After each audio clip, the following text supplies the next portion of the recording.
10. Let's do it. Win a ball game. Middle game of the series between the Dodgers and the Padres. Let's set it out to Petco Park. Joe Davis, Eric Karros have the call. Take it away, Joe. All right, John, from San Diego and Petco Park, we're ready for the middle game of this three-game series. The Dodgers and the San Diego Padres. After the Padres took game one, they came in off of a sweep against Atlanta, starting to feel better about themselves after a really rough about month patch. But a 7-1 win last night. The big home run from Ty France, and then the 4-run inning to put it away late. We welcome you inside. Hope you're having a great weekend. Joe Davis and Eric Karros. The Dodgers try to bounce back and get to 4-1 on this road trip tonight. And it's a great opportunity for the Dodgers. Come in and play a series in this environment down here in San Diego. It's almost mimicking playoff. Just like they lost the first game in a series here earlier, they're looking to win the next two. And just like mimicking a playoff game, Yamamoto is going to take the ball tonight. Well, and he's just the right guy to take the ball. He has been as good as any pitcher in the National League. He doesn't always get the Cy Young accolades because there are guys that are having superior years. But you take a look at these numbers. Batting average against just a paltry 192. And you see that walks per 9 as good as anybody in the game.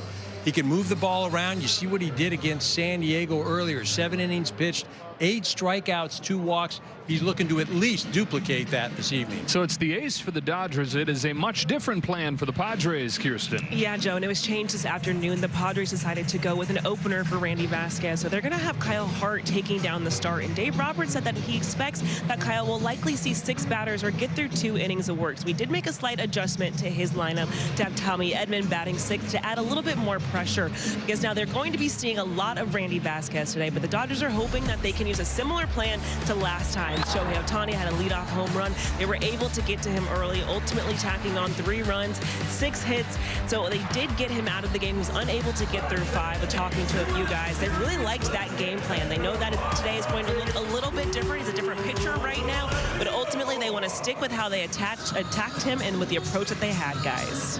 All right, Kirsten, the Dodgers 3-1 on this road trip. They've won 7 of their last 10. They try to tie the series up. We've got first pitch coming up from San Diego.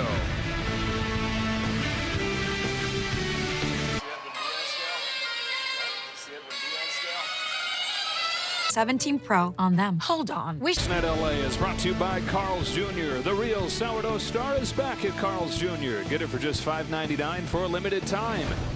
And by your Southern California Lexus dealer, who invites you to test drive a Lexus today. Back in sunny San Diego, Dodgers and Padres ready to play game 2 of this 3-game weekend series. 7 matchups over a 10-day span, with the Padres returning the favor in Los Angeles next weekend. Bring it back with Working on a Win, presented by the Home Depot. These teams first met up a little more than a month ago here in San Diego. The Padres won the first game of that series 1-0 and took over first place for a brief time. But since then, the Dodgers 23-11, while the Padres, even with this 4-game winning streak, have gone 14-18, and the lead in the division is 8 for Dave Roberts' team.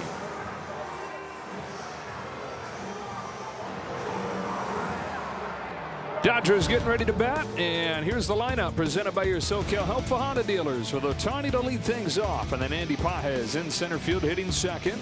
Freddie Freeman, 3 consecutive multi-hit games at first base. Mookie Betts coming off another nice performance. Knocked in their lone run with a home run yesterday. He's gone deep back-to-back games. At third base, Max Muncy. Tommy Edman continues to bounce around. He's in left field tonight. Kyle Tucker's in there in right. Dalton Rushing does the catching for Yamamoto, and Alex Freeland is at second, hitting 9th. The Dodger offense trying to find its legs again. They've had a couple outbursts recently, but with some of the injuries they're dealing with, some inconsistencies in the lineup. Yesterday's game, the 4th time out of their last 6 where they've scored 2 or fewer, and that 7-1 defeat to the Padres. As Kirsten was telling us, Padres use an opener in this game. It's the lanky lefty, Kyle Hart. Well, Randy Vasquez has given up a .330 average to left-handers over the rough last month. Hart has held lefties to a .154 average, and so that's the idea here with Ohtani and Freeman at the top of the order. Yeah, and you take a look at that home runs allowed. I always like to take a peek at that when you're facing the Dodgers. Hasn't given up one yet. Tonight is as good as any, and you see the 18 strikeouts. But again, just trying to get through that top part of the lineup and let Vasquez come in and being able to go maybe an inning or two longer. This is Hart's second season with time in San Diego. He got to the major leagues with the team that drafted him, the Boston Red Sox, back in 2020, just for a few games. He was a starter, and it did not go well. And you get to the majors, doesn't go well. You figure, okay, it's going to be a bit before I get a shot maybe, but it took him 5 years before he got another chance in the major leagues. He bounced between AA and AAA, went from the Red Sox organization to the Mariners organization, didn't get a chance there. So he goes to Korea and wins their version of the Cy Young, gets a one-year contract with the Padres, and now his second season with San Diego at the age of 33. Now, the Padres have won 10 of their last 16 games, 4 in a row against the top 2 teams in the National League coming into this stretch. They swept Atlanta, then beat the Dodgers last night. Seems like everybody the Dodgers face is going to bring their best against them, but you feel that more than ever when they face San Diego. Well, this is playoff atmosphere for San Diego, and San Diego is always trying to measure themselves against the LA Dodgers. And again, at the end of the day, all you want to do, especially if you're San Diego, you want to be one of those 6 teams come October. And at this point, they are in playoff position as Ohtani climbs in to lead off this game.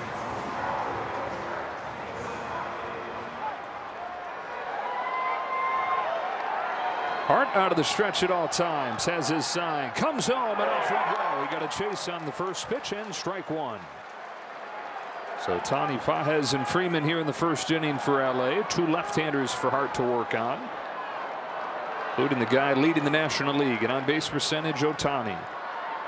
The 0-1 from Hart, same deal. Swing and a miss on a bigger breaking pitch, and it's 0-2. Slider sweeper so far, and you can't imagine that Shohei's going to get anything that he can put the bat on that's related to a 4-seamer or anything hard.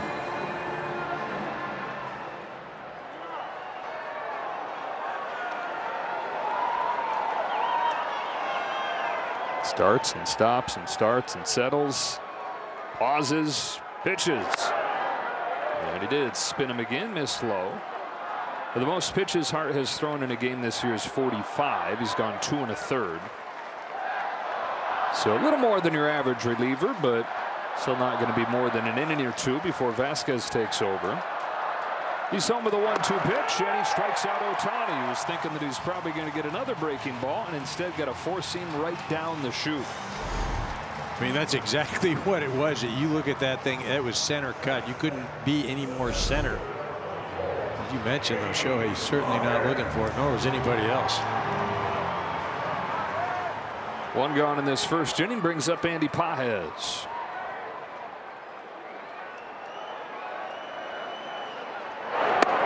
Single, walk, and another outfield assist for Pages yesterday. His 10th of the year to lead the majors, and a 3rd consecutive game where he's had an outfield assist. First time that the Dodgers had that since Yasiel Puig 12 years ago, when it seemed like Puig was throwing somebody out every game.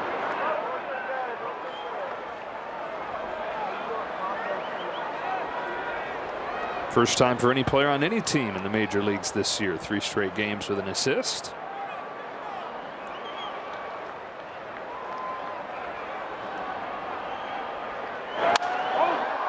Cracks his bat and a little pop into shallow center. Shades gleaming for Wagner. Doesn't matter. Bogart says it's mine. He takes it. 2 out. Hottest hitter for the Dodgers coming up right here, Freddie Freeman, in his career against San Diego. .305 average, 24 home runs. After he went 2 for 3 yesterday. Freddie was complaining to us in Minneapolis that, yeah, I feel like I'm doing well, but not well enough. I want to string together some multi-hit games. And since that conversation, 3 multi-hit games in a row.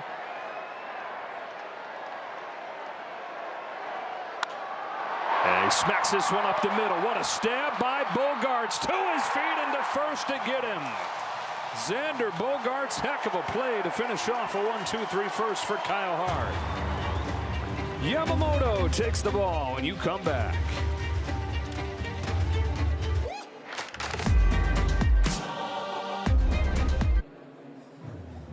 In that first inning, Xander Bogaerts makes a nice play on that hop. 93 miles an hour off the bat, gets up and takes away a hit from Freddie Freeman. Lineup for the Padres as Tatis heads up there to lead off. Samad Taylor bats second. Jackson Merrill third. Manny Machado cleans it up. Gavin Sheets at first. Ty France out of the game tonight after getting hit last night on the wrist. Bogarts made that play. He bats sixth. Then Duhar, Wagner, and Fermin against Yamamoto.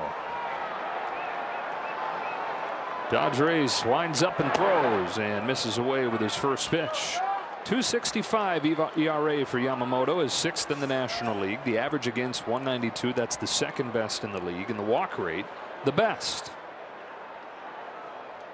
1-1 on Tatis.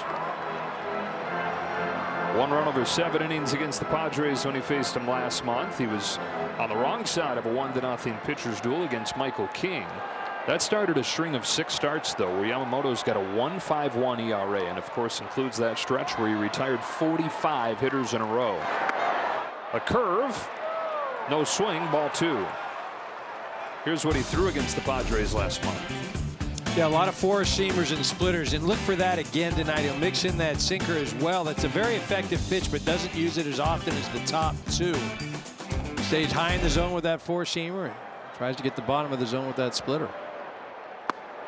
His last time against Baltimore is first time that he's given up more runs or multiple runs in more than a month.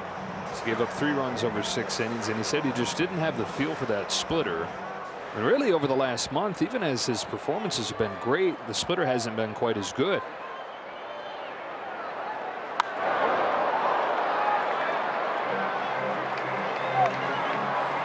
Could be a good pitch for him tonight. San Diego, the worst team in the majors against splitters, as a team hitting just 100 against splitters. Well, as good as Yamamoto has been, he struck out 41 of the 90 with that splitter as far as ending an at-bat.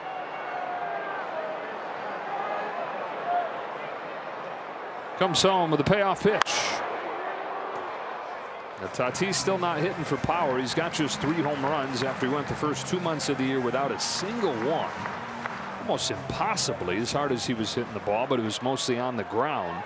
Still not hitting for power, but he's reaching base at an elite clip. 19-game on-base streak and hitting .360 over the last month. Another payoff. Grounded to short, and Mookie Betts, who has shaved him towards the hole for the first out of the night.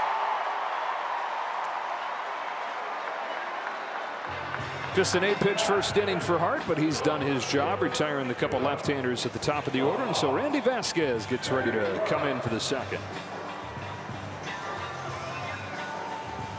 Well, the Padres were, for a few weeks, the worst team in baseball, and then Samad Taylor came up at the start of June. And not that Taylor's responsible for them getting things going, but they all talk about the spark that he's brought when things were really pretty dark.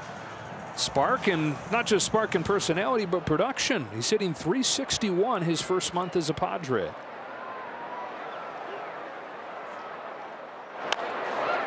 Bouncer to a drawn-in Muncy. Takes his time, tosses over, 2 out. If Yamamoto and the Dodgers get 7 strikeouts in this game, everybody gets that free Jumbo Jack tomorrow with the purchase of a large drink at LA area Jack in the Box restaurants. 2 up and 2 down, and here's Jackson Merrill. Padres offensively, the worst team in the majors this year. And it is not hard to see why when you look at them individually. We talk about Tatis getting going recently, but 3 of the big 4, Tatis, Machado, and Merrill, just have not hit the way that they normally do. Merrill's at .209. I mean, Machado's hitting some home runs, drive-in runs, but for me, he's the guy. The offense revolves around him, especially hitting in that middle part of the lineup. Merrill has just not been able to get on track after that rookie year. Battled some injuries and signed that long-term deal, but he's certainly not played like he did that first year. 292 to 264 last year to 209 this year. Still the youngest guy on the team, right? He was 20 when he got here and made his debut as the center fielder in Korea. 23 years of age in his 3rd major league year. On a 2-2 from Yamamoto. Watches a fastball in there for strike 3, and a 1-2-3 first for Yoshi.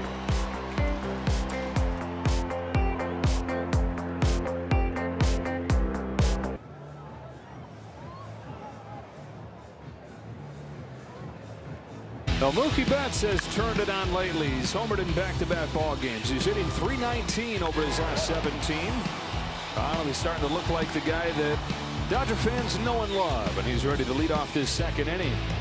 And he's going to do it against Kyle Hart, who after throwing just 8 pitches in the first stays in. And Craig Stammen and the Padres will hope that he can get around the right-handers like Betts. There are more lefties beyond just the 2 at the top in Ohtani and Freeman that were the most obvious reason for the opener. But after Betts, you have Muncy, and then a couple more lefties in Tucker and Rushing, 7 and 8.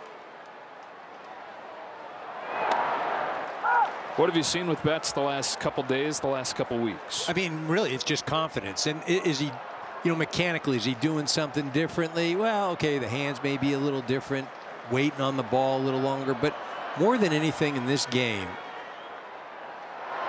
you got to feel good about yourself, and you got to have confidence. And you start seeing these results, you start believing it. I mean, if it meant to go put your head in the sand and you went and got hits, it's putting your head in the sand. Counted for the Dodgers scoring in yesterday's game with his home run. Oh, it was interesting. He said after the home run that he hit in Minnesota on Wednesday, he said it felt extra good and he wasn't sure why. And he said, I kind of love that I couldn't tell you what it was, because he said, I know the practice is working because I'm getting into the box and I'm not thinking. I'm doing the work, doing the thinking before the game and then turning it off. Cranks a line drive to left field right at Taylor, who makes the catch on the track on his heels with that ball sprinting at him.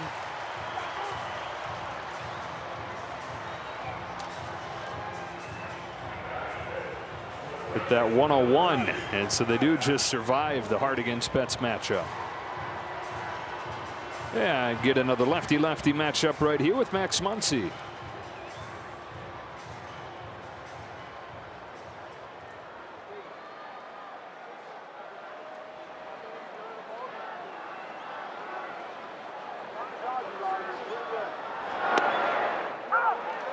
Mostly breaking stuff so far from Hart, especially against the left-handed hitters.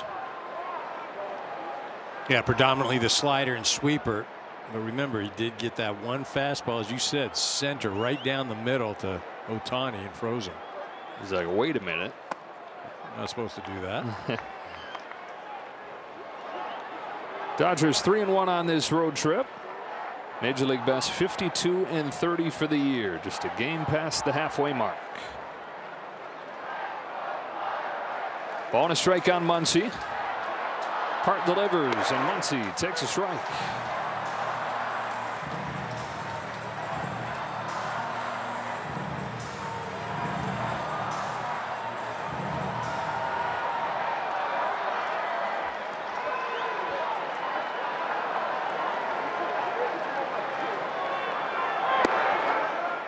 But just an extra buzz in the ballpark these days when these teams get together. And to think what it was a decade ago when the Padres were a last place team. I mean, it was half full, and more than half of the crowd was Dodger fans.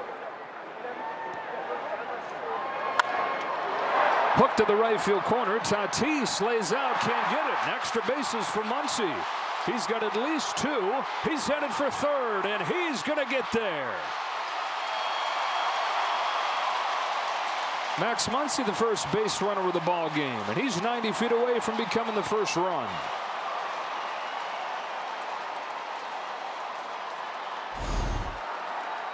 Well, the great athleticism and great defensive right fielder. Tatis thinks he's going to catch this, and he wants to make the spectacular play. But where you are in the game, where you are in the lineup, you play that into a single. Instead, he tries to do something that would have been extraordinary, and now you've got a runner on third here, 1 out. And Tommy Edman at the plate with the infield drawn in for the Padres. Edman has been extra aggressive since coming off of the injured list, and man, has he looked good. 360 over his first 8 games. Had a 3-week rehab. Never very exciting thinking about the prospects of that, but he hit the ground running after all that build-up in AAA. You know what's crazy about that? You see how often he's been getting on base and a lot of traffic, has yet to score a run.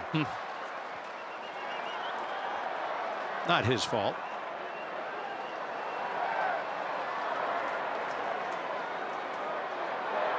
Muncy at third with his first triple of the season. First triple in a little more than a calendar year. On the 1-1 from Hart, Edman launches a fly ball to center field. Carries well. Merrill came on at first, and it goes over his head. Tommy Edman's got an RBI double, and the Dodgers have the game's first run.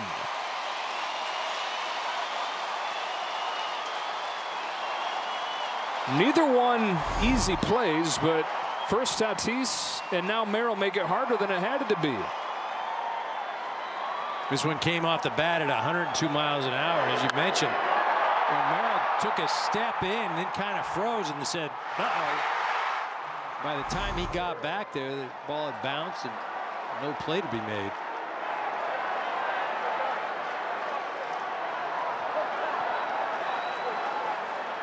So the Dodgers on the board first. On a double from Tommy Edman, and here's a strike from Kyle Tucker. An 0 for 3 in his first game back yesterday. After missing the couple of games in Minnesota with the tight lower back.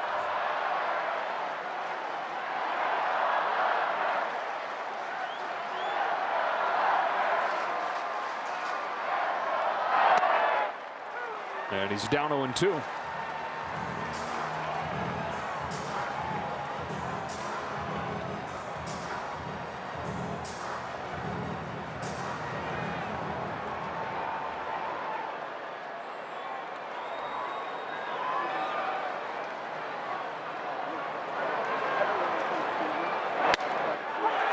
Strike 3, 2 out. You know, when you're going through a stretch like this, there's really one thing and only one thing that you can do.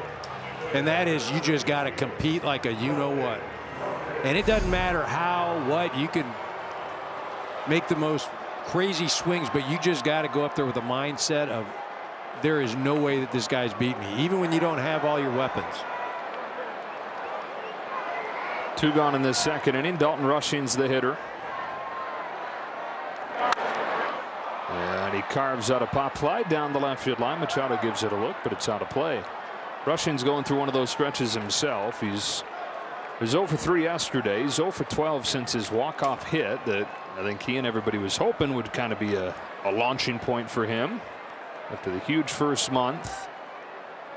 Getting his most consistent playing time here in this month of June with Will Smith injured, but yet to really take off.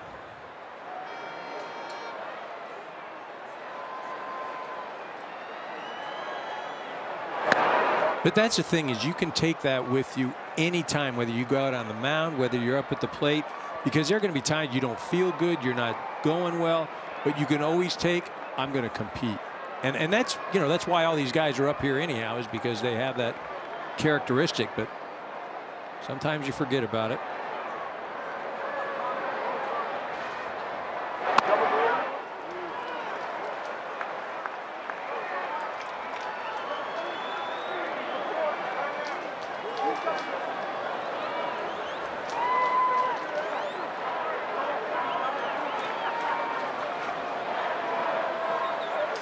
You know, this inning, it started with that Muncy. That ball had a 20% hit probability, and Tatis Jr. played that into a triple. Edman driving him in. On a 2-1, Rushing watches it break in there for strike 2. Trying to get Tommy Edman that first run here.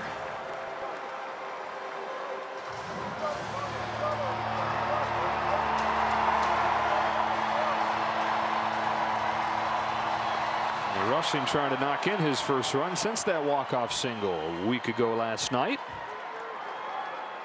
2-2. Hart comes home. Rushing fouls it off. We'll do it again.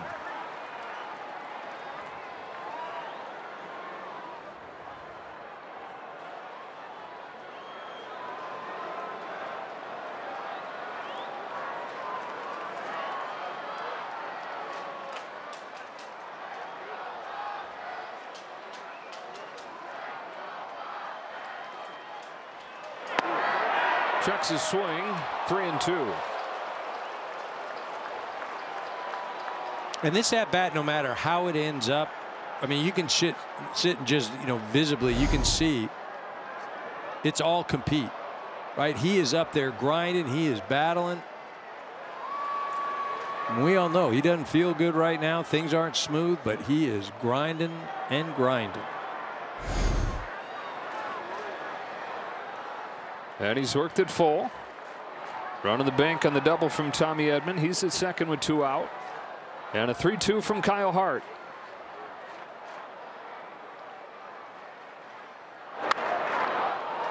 Do it again.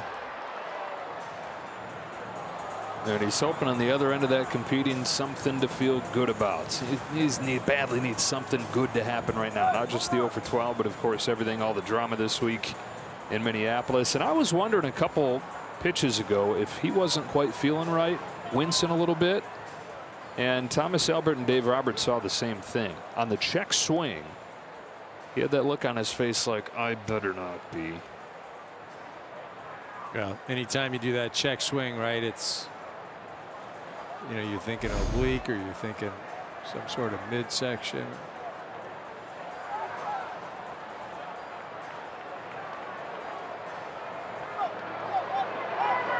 Yeah, see that left hand, the thumb right there. That's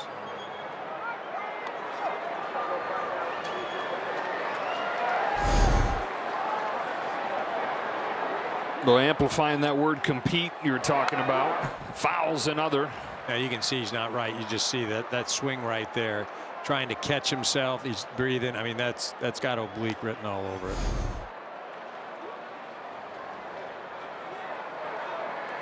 Watch him gather himself there. That's, yeah, and the deep breath, the exhale. About to see the 9th pitch of this at bat, the 4th one since that check swing. And he takes ball 4. How's that for competing?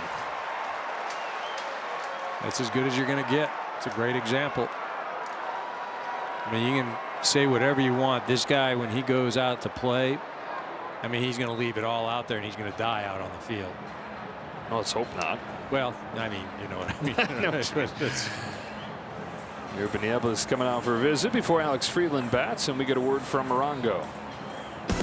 Laugh it up with Chico Bean, live August 8th. Morongo. So they're going to try and get Hart through 2 full innings. And Freeland happy to be able to get one look at him. He has hit left-handers not nearly as well as he has righties. But a chance right here with 2 on and 2 out in the second.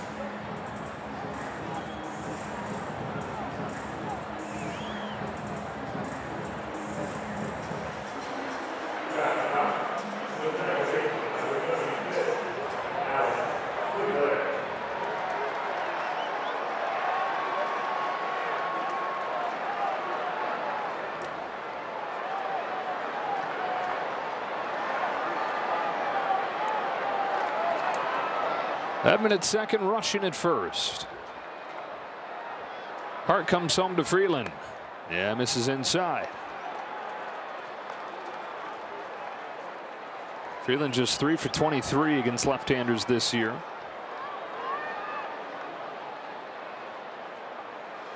You mentioned Padres getting greedy here. They're rolling the dice. They certainly didn't expect or plan for Hart to go this long and trying to eke out one more hitter. Well, you figure if Freeland reaches, you got to keep him in for Ohtani too, right? I mean, you're going to let him see him twice. I mean, yeah. I mean, you're not bringing in Vasquez, so yeah, of course, right?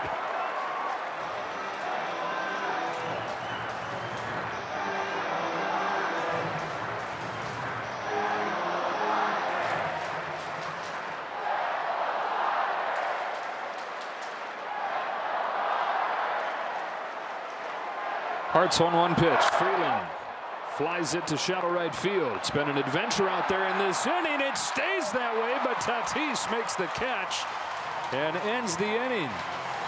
He also started the little rally for the Dodgers, playing this ball into a triple. Tommy Edman then launches a double to center field, and the Dodgers strike first.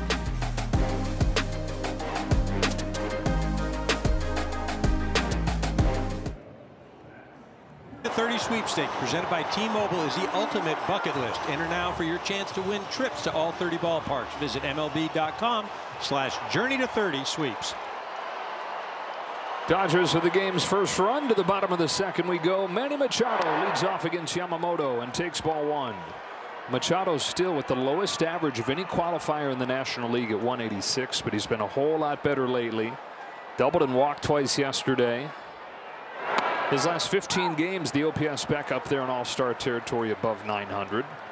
You said it, though. If the Padres offense is going to get going, he's going to be leading the charge at that. 13 consecutive seasons where he's been at least an above-average offensive player. And many of those seasons well above that. But only two guys can even say that. 13 straight years above-average offense. Him and Freddie Freeman. Now, you could never imagine him starting this season like he has.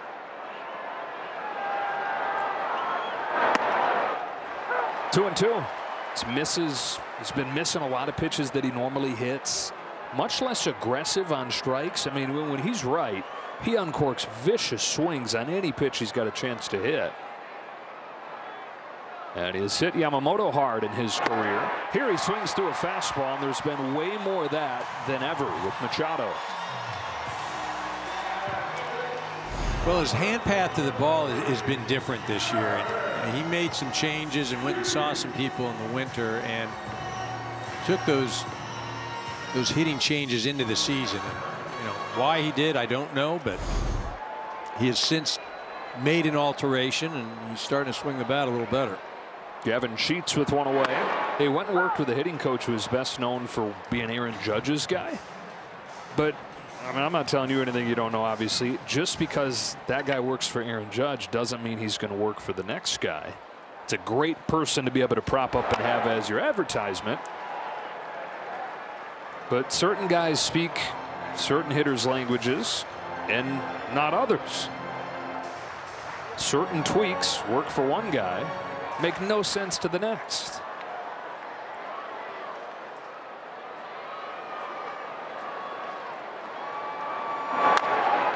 Bouncing ball to second, charging is Freeland. He'll shovel it underhand to get Sheets, and Yamamoto's retired the first 5.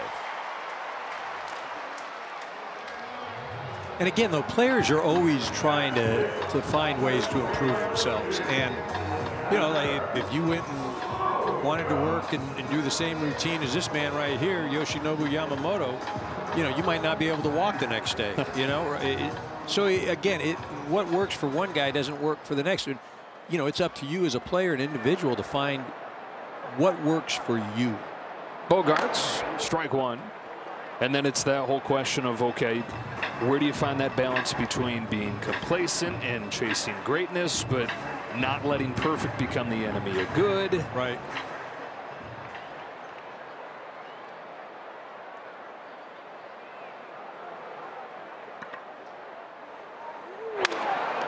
There's another ground ball and a destroyed bat in the process. Freeland circles around it, and that is 2 strikeouts and 4 groundouts through a couple innings for Yamamoto. Top of the order for the Dodgers when you come back.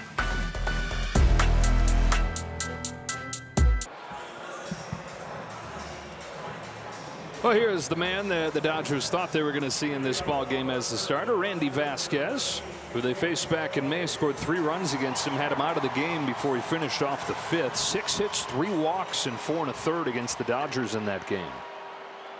And they wanted an opener, so he didn't have to face Ohtani. The opener winds up going 2 full innings, faces the entire lineup, and so who's the first guy that he faces? The man that led off that game in May with a home run, Shohei Ohtani. Oh, and on top of that, we're going to start 1-0 hole. Right. Not even an even game.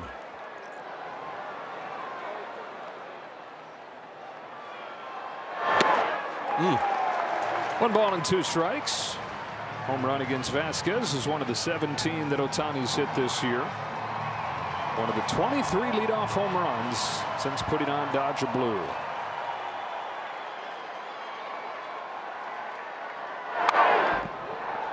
Shohei is certainly slugged as of late. Take a look at this home run earlier in the year. I'm not sure if it landed yet.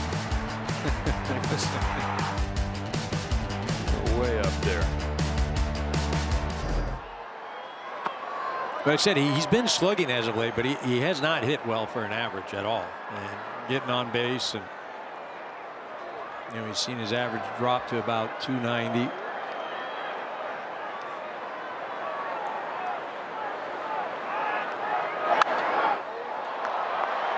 Sky high, left side of the diamond. Manny Machado settles under it to get Ohtani, who's 0 for 2. 7 different pitches for Vasquez. Yeah, that's a long list right there, huh? Expect the hard stuff, though, most of the time, and that's what he's going to do against the Dodgers. And the cutter, probably throw that more than anything against this ball club. I mean, if there's any pitch that the Dodgers aren't great against, it's the cutter. Walker Buehler used his a bunch last night. Dodgers went 0 for 8 against cutters last night, 4 Ks. As Buehler finished off an awesome month of June, 1.71 ERA in a month where he was their best pitcher by far. 1 ball, 1 strike on Pages. And Buehler took extra pleasure in doing it to his old team. Starting pitching's been the biggest issue for the Padres this year. Injuries, and then the guys that they have had haven't performed well for the most part. Bullpen's been great. I've already detailed the offensive struggles. When you put all those things together, it's a surprise that they're sitting where they are in playoff position. Run differential right around even. Yeah, it's 6 games above 500. 2-1 to Pages. Is smoked up the middle and a base hit to center field. He got to the cutter. And Pages aboard with 1 away.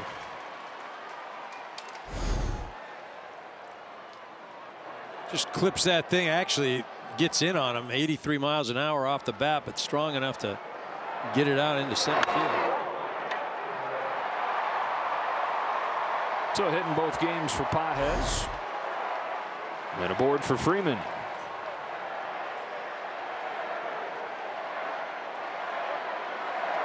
Pages runs first pitch. Throw from Fermin is in time.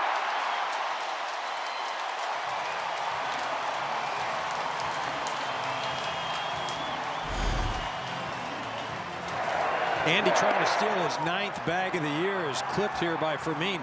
Last night too, Andy was on first base, Freddie up, and things didn't work out. Freddie hit a double in the left field line, and Andy was only able to get to third base. And here he starts on first again, and then finds himself thrown out at second. And then a ball scorched past second base into right center field. And Freeman aboard with a 2-out hit.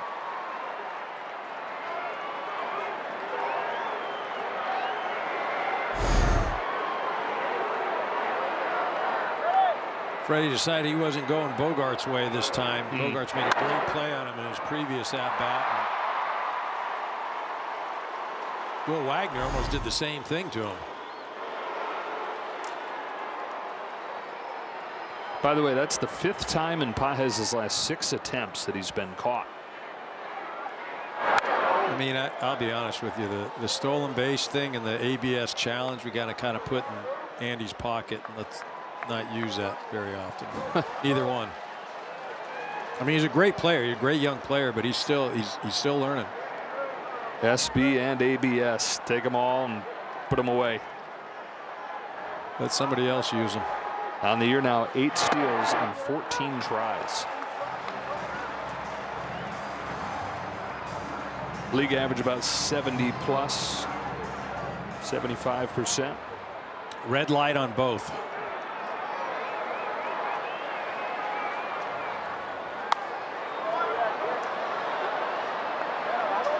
The Betts continued his hot hitting. Doesn't have anything to show for it, but he had one of the hardest hit balls of the game. Line out to left field.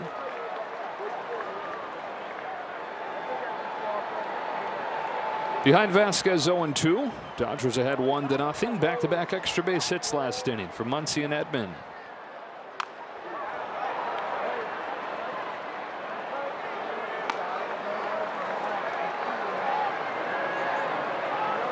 Randy Vasquez coming off a game where he gave up 7 runs in 3 1/3 against the Texas Rangers last week. 8 hits, 3 walks in those 3+ innings.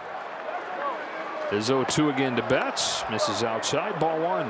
When the Dodgers faced him in May, he was coming in floating. He had one of the best ERAs in the league. His swing and miss had gone way up from any year prior. He was 5-1, but he's got close to a 7 ERA beginning with that start against the Dodgers. And the swing and miss stuff that was like, wow, where did that come from? Well, it's gone. Back to where it had been throughout his career, which is well below average.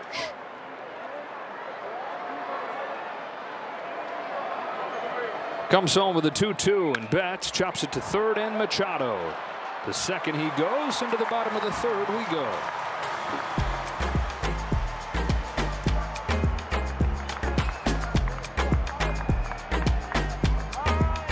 Machado faced these Padres back in May, and Duhar took him deep, second batter of the ball game, and it was like, whoa, these guys came to play.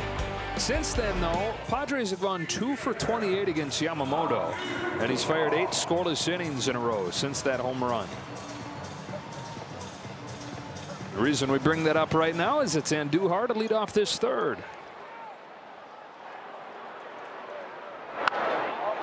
Hooks it down the left field line, and that is down for a base hit, and first base runner of the game for the Padres, and Andujar just has something against Yamamoto. Certainly feels comfortable and sees the ball well. Didn't waste any time. This pitch just continuing to run in on him. First hit for Andujar since June 7th. Missed some time with an injury. Hitless in his first couple of games coming back. And so the tying run aboard to open this third. And here's Will Wagner. Lays a bunt down, foul.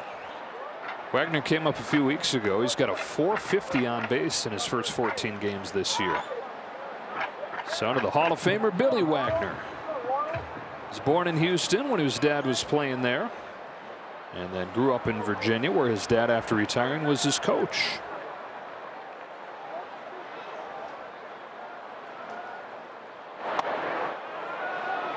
Lays off, 1 ball, 1 strike.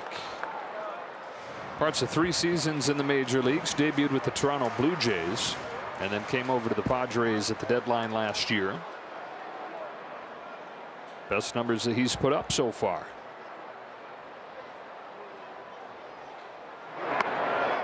Ahead 2-1.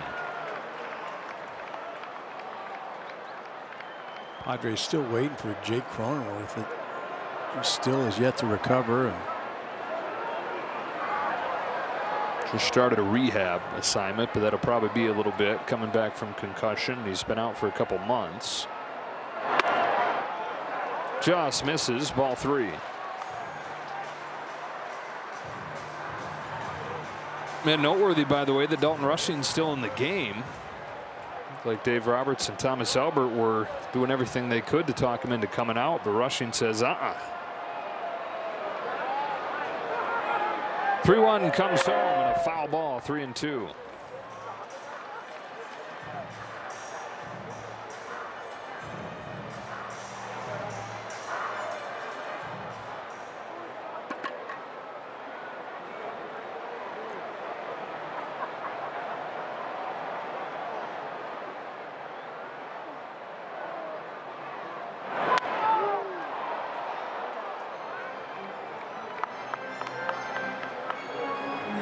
you know, it really is when you look at this Padre ball club.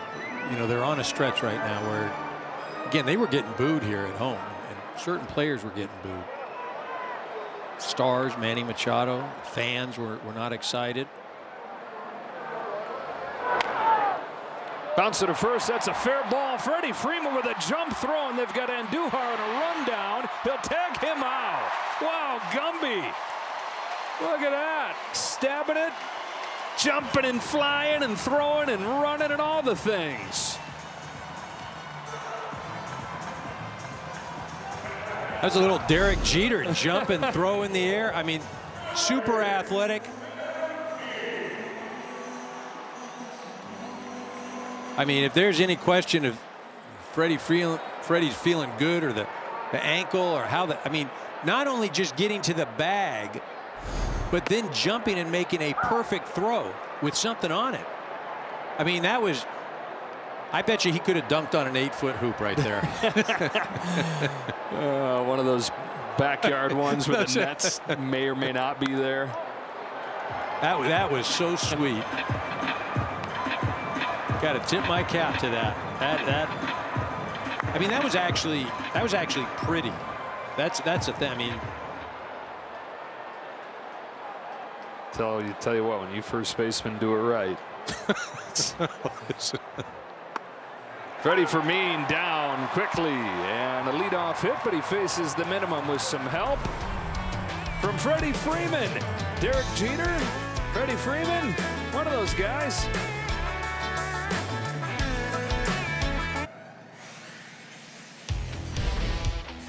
Bring it back with our Performance Spotlight, sponsored by your Southern California Nissan dealers. Max Muncy led off the second inning with a triple and came in to score the game's run. Fly ball from Tommy Edman. Merrill came in at first. Still would have been a tough play, but didn't help himself out there by misreading it off of the bat. And it's that part of the order to lead off the fourth. The strike from Vasquez to Muncy. You know, that play that Tatis didn't make, Oral used to tell me when he was pitching. First couple innings. Here's Bogarts. First couple innings, I don't need you to try and make the great play. Just make the routine play. Because if you're trying to do something crazy or great. This is really close, by the way. He was out. Okay. Bogarts, but that's what infielders do. So infielders like Ozzie Smith used to do it all the time. He'd make you run down to first, and you think, yeah, I'm going to get it. I think I got it. And literally the throw arrives right before. Bogarts was going towards first. He's seeing the whole thing. He's like, you know what? I'm going to make this dude run hard all the way through. And he did. That's putting that baseball clock to mean use. Edman fouls it off, or in the air to left. Taylor has it. Sorry, go ahead. But going back to, and Oral would say, he'd say, I don't need you trying to make the great play early on. Just make the routine. Don't play a single into a triple, because that can lead to runs. That can lead to a big inning. Don't do that. Now do it late in the game, but not early, because you can lead to big innings. Now it wasn't a big inning, but there was no reason for Tatis to try to make that play at that point. None. That's a guy who has 2 platinum gloves out there in right field, which is the best Gold Glover of all the Gold Glovers. 100%. Shortstop to right field, and mostly this year he's played second base with Cronenworth out, and he's performed really well there. Tucker shoots one to left field. Taylor comes on, can't get it. And Kyle Tucker's got a 2-out hit, his first one in a little more than a week.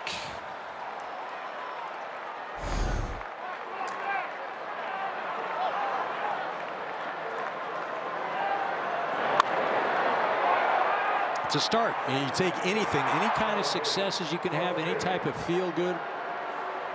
That wasn't ideal. He got lucky as heck right there. Again, you can have all the talent in the world at this level, but you gotta play a lot of this game between the ears. There's a ton of guys that have talent, but if you don't play this game the right way, smart, not going to last long.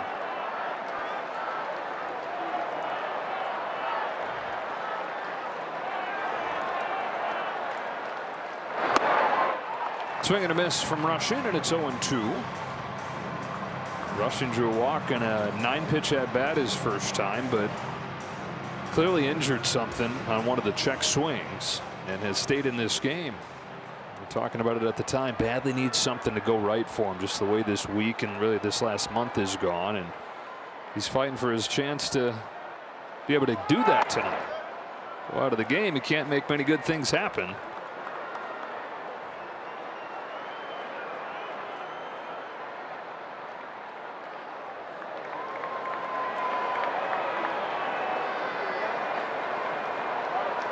Comes a 1-2 from Vasquez. Ball 2.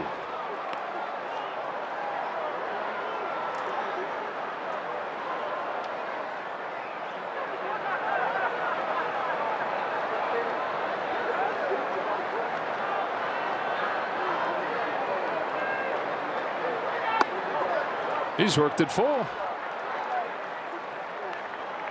Again, Rush obviously not feeling 100%, but that first at bat was a heck of a battle. This one right here, I mean, it is all compete right now. So Tucker will get a head start from first as Vasquez delivers the payoff to rush in, and he corks a line drive to second. Wagner's there to pick it off and end the inning.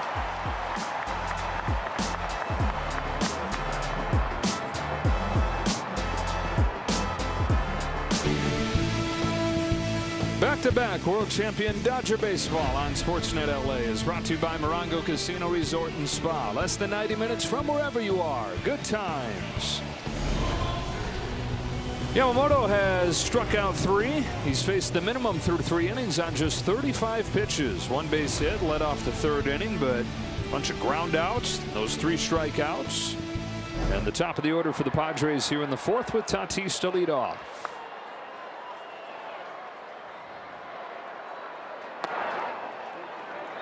Grounded out to short his first time, did Tatis. That's one of the areas where Yamamoto has gone to another level this year. His ground ball rate through the roof. One of the highest in the National League this year. Fires a 1-0 pitch and misses with ball 2. Mark Pryor was saying the other day that he thinks Yamamoto attacks both sides of the plate, ball to strike, strike to ball, better than any pitcher he's ever seen. Mark, not a guy to speak with hyperbole, not a guy to shower big time praise like that, best ever kind of praise, but that's the kind of impact that Yamamoto's done over this last year plus, especially kind of impression that's made on his pitching coach. Yeah, Mark throws around compliments like manhole covers, and you know, Yamamoto though, you look at, he not only does he have good stuff, but he pitches as well as anybody in this game. Pitches. Fly to left center field, no big deal for Pages. You know, you combine that too with the durability, what he did in the postseason last year, and he's worth every single penny. And I'll be honest with you, I went like last year, you know, he's pitching every 6 days or whatever. I'm like, man, you know, really? Like, you know, this guy's the highest paid pitcher in that postseason was ridiculous, and he didn't care one thing about his own health. One away for Samad Taylor. Yeah, it goes from one end of the spectrum where you're wondering about the durability and how much can you actually push him to, I think that he then proved that, okay, as long as I have my schedule, you can push me as hard as you want, because you saw him go deeper and deeper into games in his second full season. But he is now the guy, yep, for sure, in terms of epic push me as hard as you want whenever you want to after what he did last October.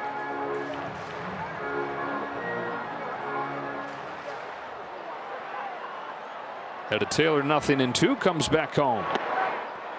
Asked Dave Roberts who he reminds him of, and he said late career John Smoltz, in that it is stuff, but also he's a tactician. Because some guys tacticians because they have to be, because they don't have the stuff. Some guys have the stuff but don't really have a plan. Just misses outside with a sinker. Got a challenge. And it'll be powered by T-Mobile. But when you can put those things together, the stuff and the plan, you get special. Dodgers lose their first challenge. Los Angeles has 1 challenge remaining. Brandon Gomes, I asked him, and he said the first time that he watched Yamamoto pitch in Japan, first guy that he thought of was Zach Greinke at his peak, where nothing is over the top velocity-wise, nothing jumps out overwhelmingly, but you put it all together, and the fact that he can put them all in every location, very Greinke-like. Yeah, I think that's a fair comparison, right? Greinke probably a little bigger physically. I think Yamamoto probably throws harder too. But when you're talking about pitches and quadrants and staying on edges, that's a great comp. Taylor to short, Betts is there, 2 out. The precision. You're right. I mean, it is pitching. It's pitching, and it's pitching with stuff, and then it's also, he's cerebral as heck. It's enjoyable to watch. I don't know if I'd like it if I was hitting, but it is to watch as a fan, because again, it's it's thinking and it's execution. Ties up Merrill with a cutter. 91 cutter, and it's just out of the zone, right? So it's a ball, but it's enticing enough for the hitter to go after.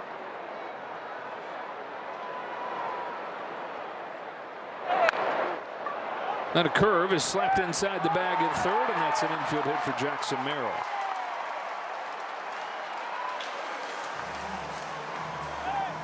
I mean, I've heard you talk about when a guy has a lot of different options, you can't try to hit them all. You got to have an educated plan. But when it's balanced throughout the 5 pitches in the arsenal, how in the world do you pick?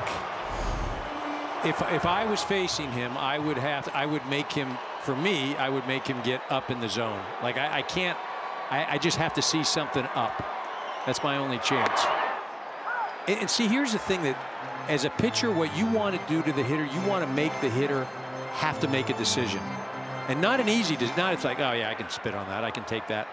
But each time he makes a pitch, I mean, you have to, am I swinging or am I not? And back to the first point, what Mark Pryor said is his ability to make it look like a ball, end up a strike, or vice versa. Look like a strike, end up a ball. It's almost every single pitch is one of those two things.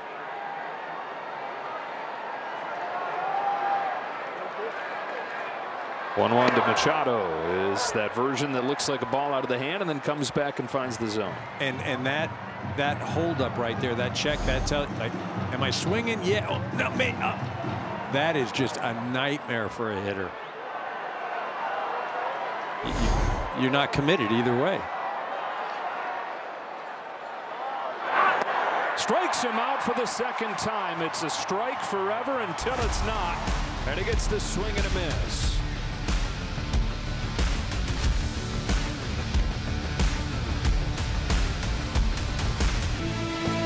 Back-to-back world champion Dodger baseball on Sportsnet LA is brought to you by your Toyota dealers. We make it easy.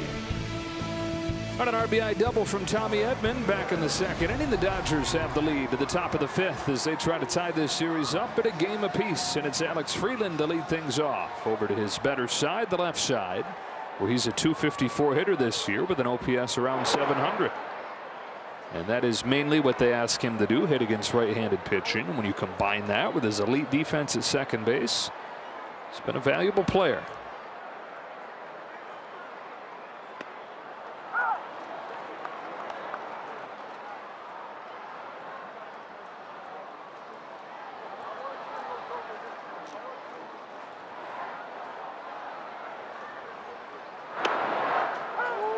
One and two. He really has been something defensively. We always talk about this Dodger defense as a whole, how impactful it is and how it's aided the pitchers. And this guy, he goes out, he makes, tough plays look routine.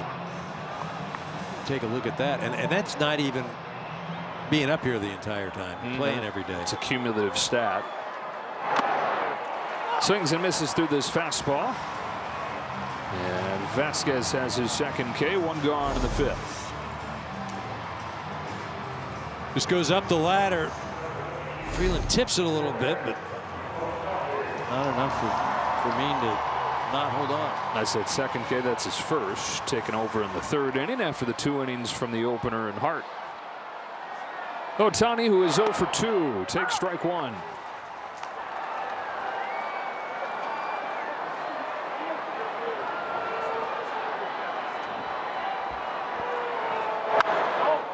Dodger offense 4 times the last 6 games, 2 or fewer runs. Still waiting on Will Smith and Teoscar Hernandez to come back. Plan is for Hernandez to be back on Monday, and he's down there in AAA saying, hey, you call any minute you call, I'm ready to go. 3 games, 3 home runs. 0-2 to Ohtani downstairs. Will Smith, though, going to be a bit. Dave Roberts said today he hopes that it's before the All-Star break, but he said the longer he's out, the more buildup is going to be required.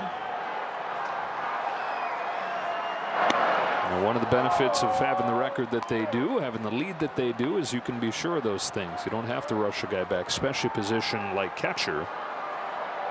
Bring a guy back too early, good chance you're dealing with whatever it is that sent you on the IL in the first place for the whole year.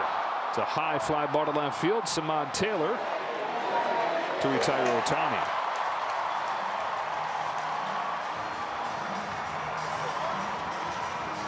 Well, the other thing too, the Dodgers, the reality is there's not a ton of catching depth in the organization right now. Right now you've got obviously Rush and Chucky Robinson, but I don't believe there's anybody else on the roster. Pages lofts one to right, Tatis. And that's a 1-2-3 fifth inning for Vasquez. Halfway home in a 1-0 game.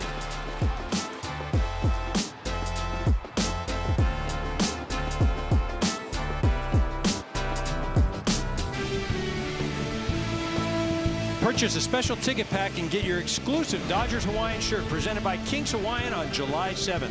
Visit Dodgers.com/promotions for more information. Take a look at what Yoshinobu's doing through the first 4 innings, and that is just carving up San Diego Padres right now. Gavin Sheets drives the first ball he sees to deep center field. Pages to the wall, and the game is tied as Gavin Sheets homers on the first pitch of the 5th.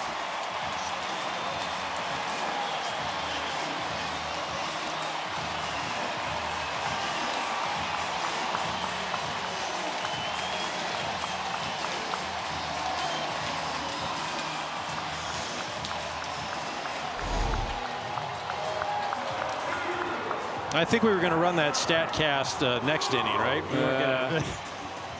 I mean, this pitch is center cut right there, and Sheets does not miss it. You know, he hadn't been swinging all that well.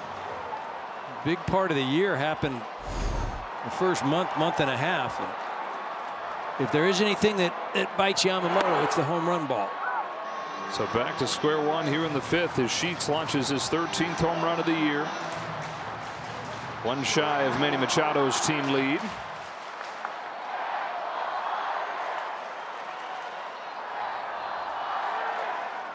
Bogarts, wave and a miss, and it's 0-2.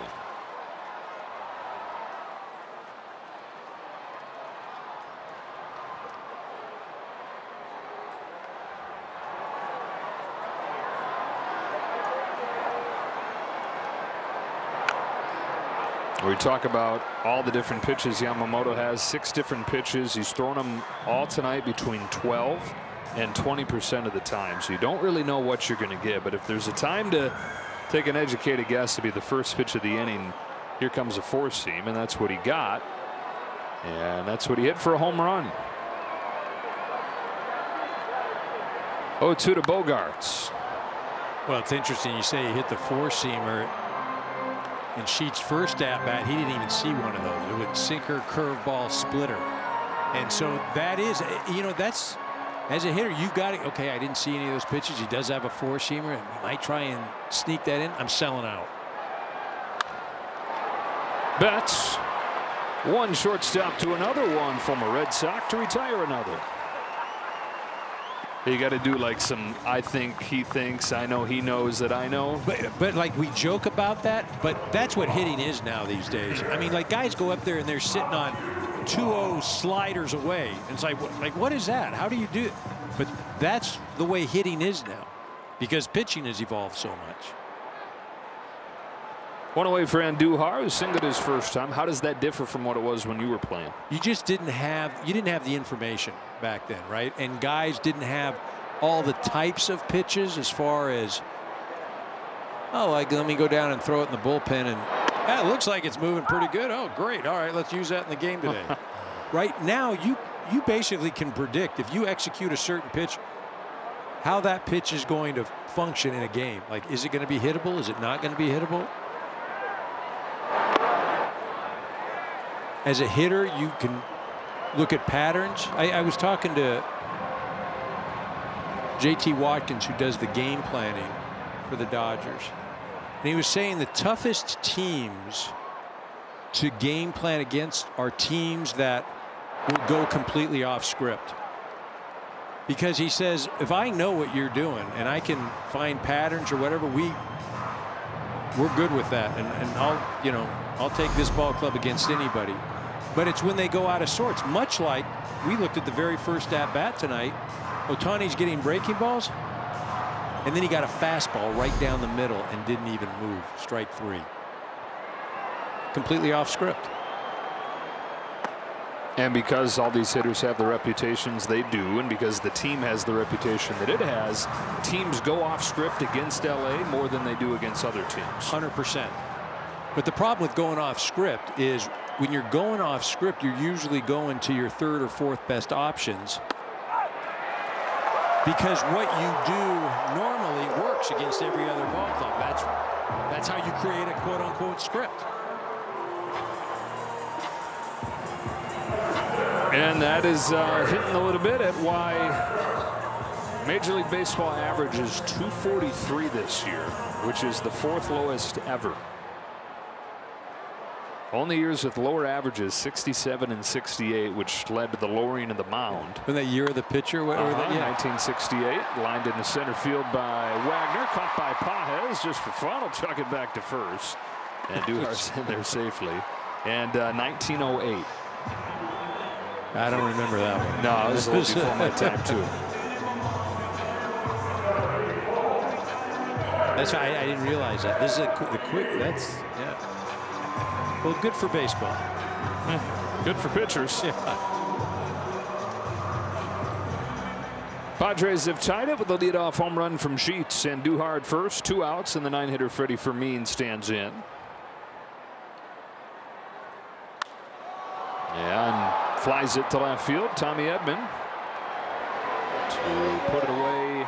And in the 5th, the Padres tie it 1-1 to the 6th in San Diego.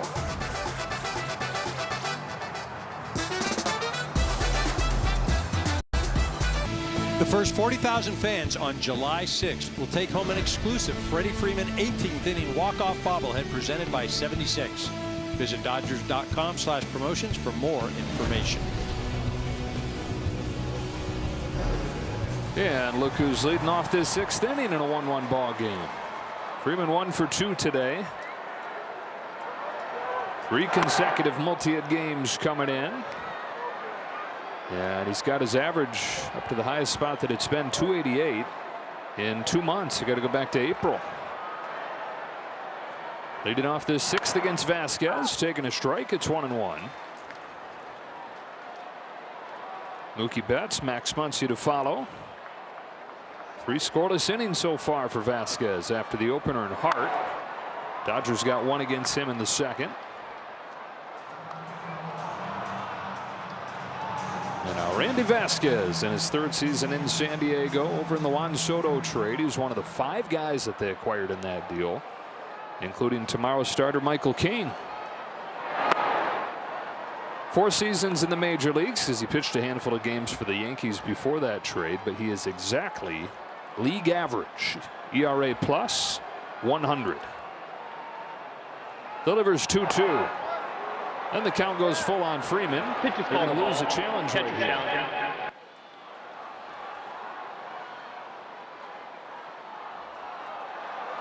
Call's confirmed. Pitches the ball. San Diego has 1 challenge remaining. So both sides with 1 challenge left. 3 balls and 2 strikes on Freeman.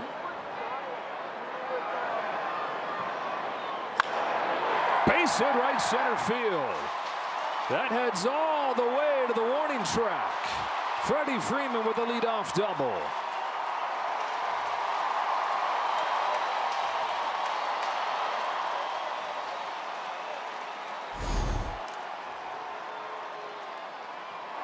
.110 off the bat. Gets all the way to the wall, and Freddie's got it in front of him. Coasts into second base. And he's got a 4th consecutive multi-hit game. First time he's been able to say that in 3 years. You think Freddie? I mean, you saw that list right there, the doubles list. You think he's ever turning it on around second base anymore? I ain't on the all-time triples list. That's right. Betts. High strike, and it's 0-2.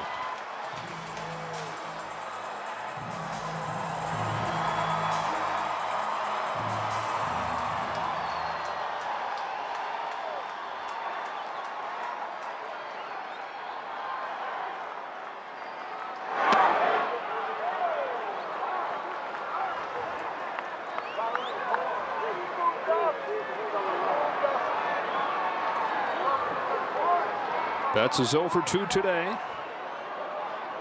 Trying to get the run right back to the Dodgers after the Padres tied it down the line. Machado's position there, and he'll get Betts one away.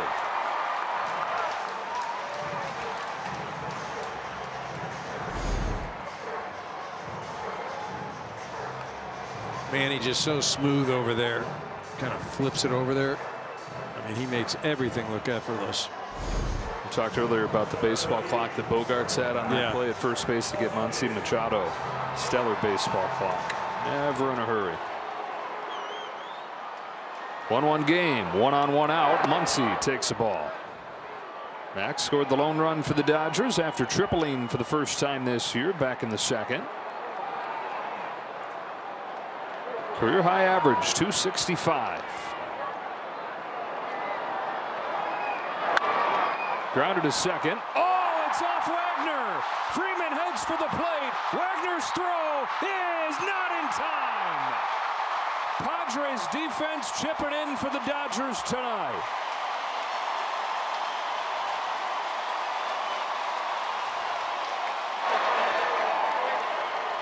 Both runs flowing directly out of misplays for the Padres on defense.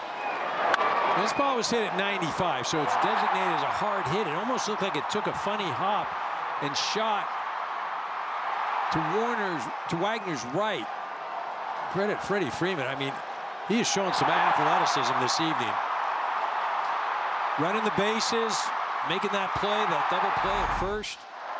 Base hits. Man, looking fresh. He is Freddie fresh. Nice. And now Tommy Edman, who knocked in their first run with a double. 370, his first week plus coming up. Edman crushes this ball down the line to the corner. It's off the wall. Muncy in to score. Edman's headed for third. He's got his sights set on 3, and he's got it. Tommy Edman 2 for 3, a pair of extra base hits and a pair of runs batted in. Dodgers lead 3-1.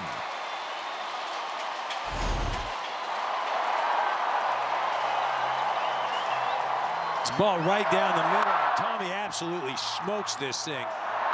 Right off the wall, 105 miles an hour. Hard enough to play against the Dodgers when you're playing good, clean baseball. And you start kicking it around, you got no chance.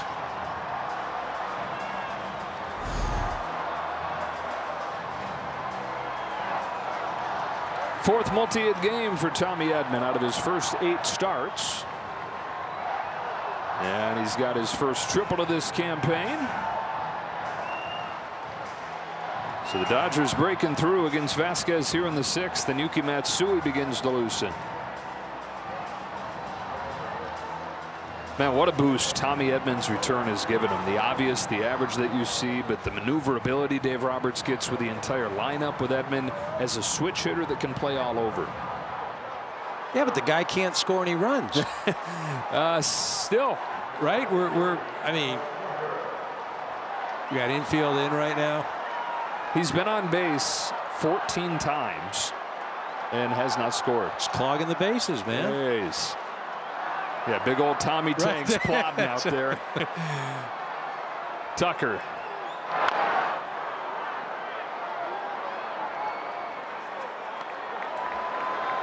He's actually reached on a couple errors as well, so he's been on base 16 times and hasn't scored.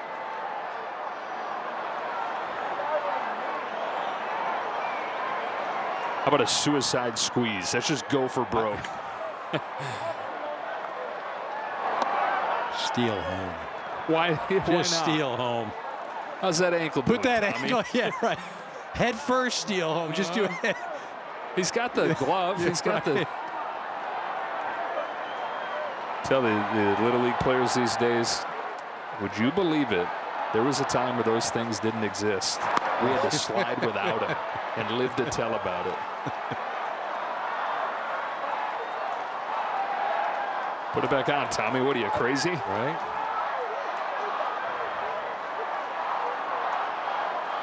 Tucker's 1 for 2. Single to left his last time. 2 balls and 2 strikes.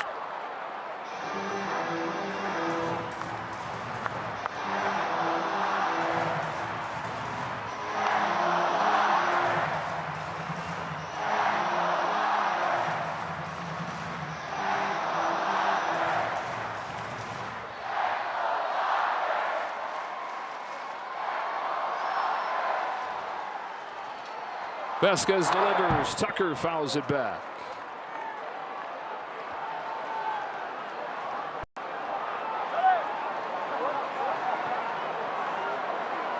So the Dodgers give the lead right back to Yamamoto after the Padres tie it on the Sheets home run.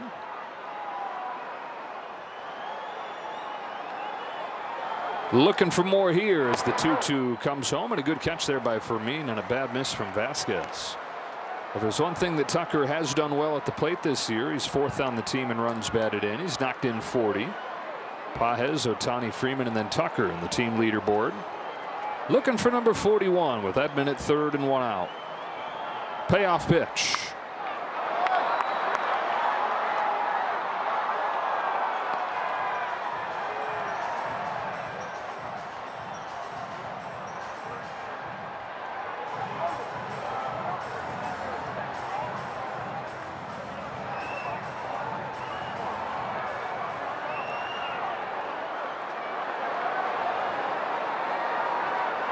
On the 8th pitch, Tucker grounds it foul. We'll do a 9th.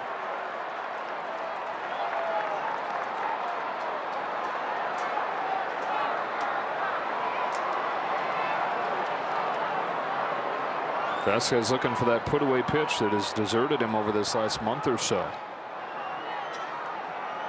Had a new superpower the first month and a half.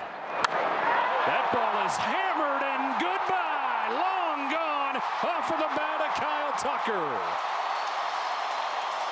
Caps off a 9-pitch at bat with a bullet of a home run.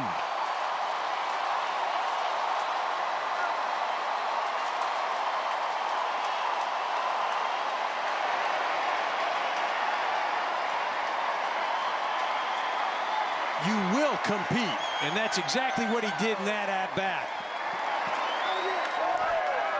9 pitches. That ball was scalded 107 miles an hour off the bat, fouled off a bunch of pitches. It's got to elicit a smile, right? That's got to be a big exhale. So good.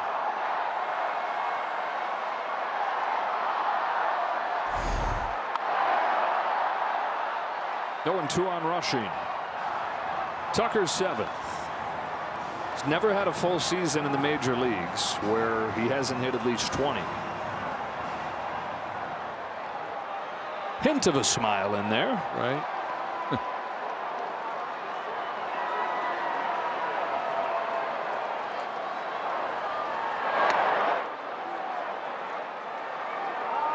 You know, but that's the thing. You know, the first at bat, 3 pitches, strikeout. It's like, oh man. Next at bat, he flips one to left. Didn't hit it all that hard, but it's a base hit. And then that at bat right there, you've got the infield in, a guy on third, and as a hitter, you're expected to come through at the very least. And, you know, he gets himself into a situation where he's just constantly fouling pitches off, and so good to see him hit that home run. But we buried the lead. We did. Rick just wrote on a card for me. Tommy scored.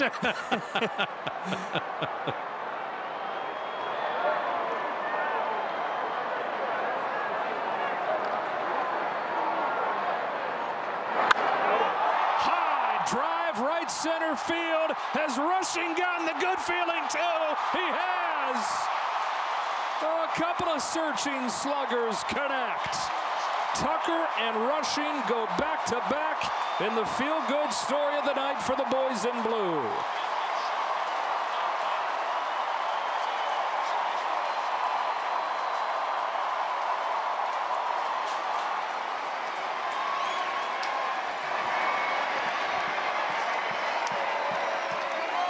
A majestic blast for Dalton Rushing.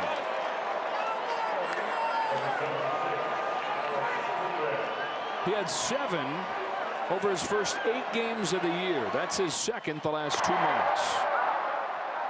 Back-to-back at-bats for 2 guys that needed production like that more than anybody on this ball club.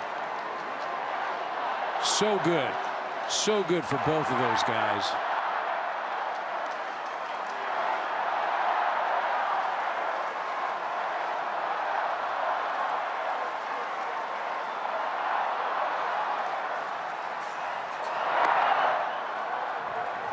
Two balls, 1 strike on Freeland. 5 for the Dodgers here in the 6th.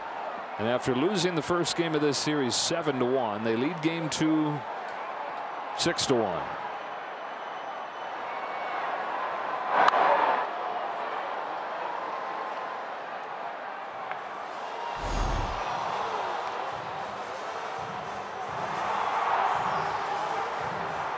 Rushing gets a cutter and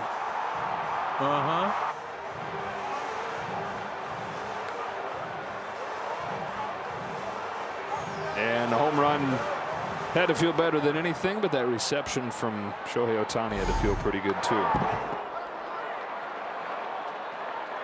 You know, everything that went on in Minnesota this week, no matter who the pitcher was or who he was involved with, it was going to be probably a little embarrassing for him and not something that was fun to go through. But the fact that it was with Ohtani just amplified it all. And I would think for any player, young, old, new, veteran, when you feel like you're letting a guy like Ohtani down, it probably hurts that much more.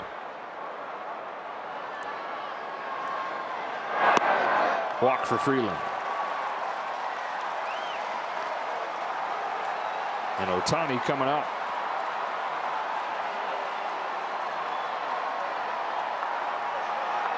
You know, we were talking about the Dodger offense too, not being able to really get going, only scoring a few runs in the last 4 or 5 games, and you know, besides that big blowout, you know, those are 2 of the guys that if they can get going, look out.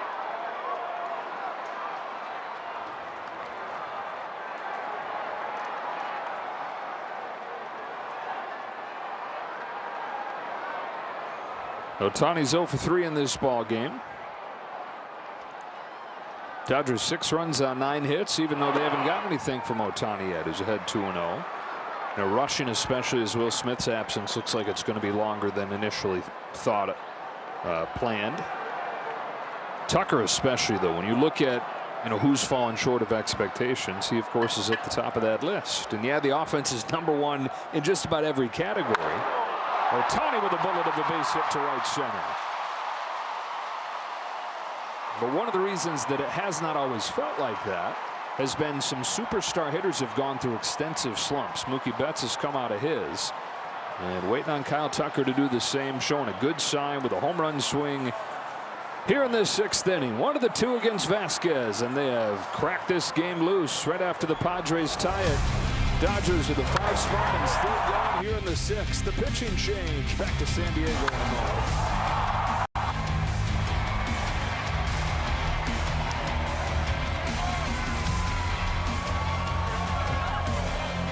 In Dodger baseball on Sportsnet LA is brought to you by Jack in the Box. Get fired up with the Hot Ones Munchie Meal. Kyle Tucker on the 9th pitch of the at-bat blasts his 7th home run of the year. And then Dalton rushing 1 hitter later, a sky-scraping drive. Home run number 9 for the Dodger catcher. And they have scored 5 in this 6th inning. They've chased Randy Vasquez from the game. First and second as Ron Marinaccio comes in and Andy Pages comes up. They've batted around in this 6th.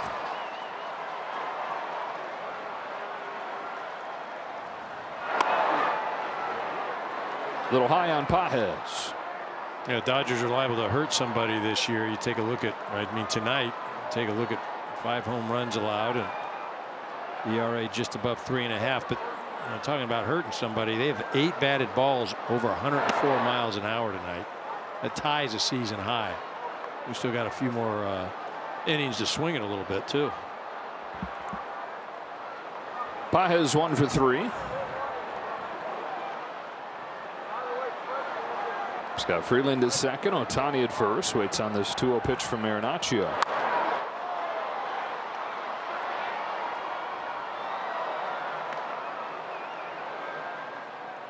Eddie Pages, when the Dodgers came here back in May, the average was right at 300. 225 in the month plus since. You know, a few years in the major leagues now for Pages. A couple things you can be pretty sure of at this point. One, he's streaky. But two is that you put those streaks together, you can trust at this point you're going to have an above average hitter. 712 OPS as a rookie, 774 last year. And even with this rough last month and a half or so, 793. And what hopefully is going to end with an all-star selection. And regardless of the slumps, the glove always comes, always shows up.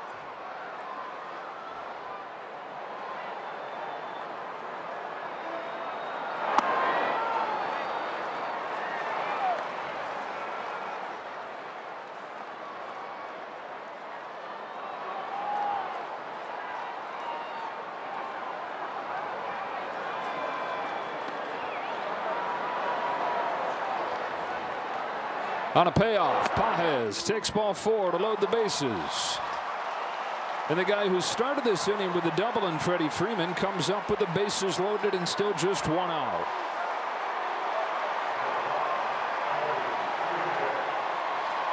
Yamamoto's got to be loving this. Guy who notoriously does not get much run support. Since he lost the 1-0 game here last month, he's gotten an average of 7.5 runs from the Dodger offense.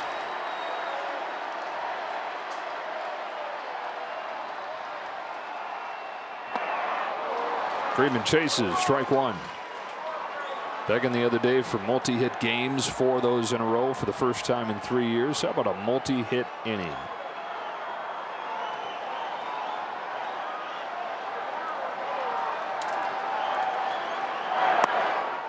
We'll talk to him tomorrow. He'd be mad he didn't get 3 hits in the 6th. Freddie, you didn't come up a 3rd time. I know.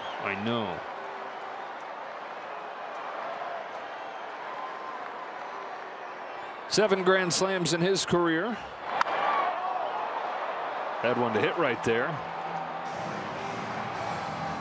Well, I can tell you, though, this at-bat is like it's a 0-0 ball game right now because there's RBIs out there. Feeling like he's got an advantage on this younger pitcher. Ground ball right side. Diving stop. Wagner throws to first to get Freeman, who will get an RBI. Freeland's in to score. And a defense for the Padres that has given more than it's taken tonight. Does take one right there. But it's 7-1 Dodgers. A 6-run 6th.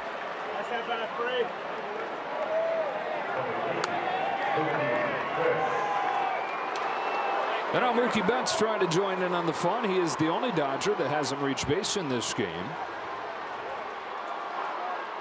Well, just like you can get 2 hits in an inning, what you certainly don't want here is to make 2 outs in an inning.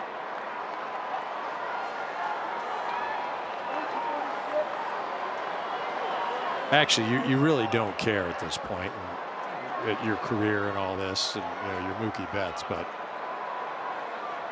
he acts like he cares. Yeah, no. I mean, it all it is somebody will brag on you later on, one of the teammates. Still, doesn't it? I mean, we're talking about how hot he is coming in 5 minutes ago. Now we're talking about 2 outs in 1 inning.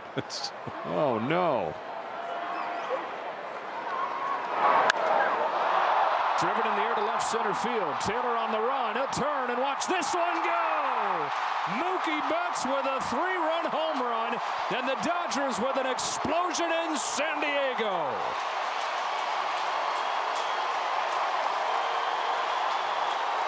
Three straight games with a bomb for Betts. 9 in the 6th, 10 for the night.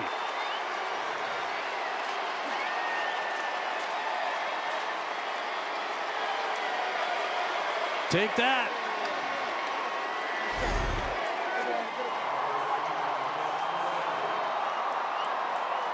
Just a sweeper that didn't sweep. 81 miles an hour right over the middle part of the plate. Went out at 101.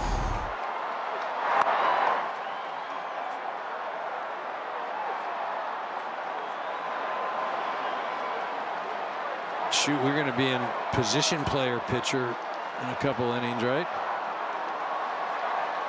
Feels headed that way. Now Muncy sends one in the air to right field. Not deep, though. Tatis will make the catch and end the inning, but the Dodgers get 3 home runs in the inning. Tucker, Russian, and Betts all find the seats.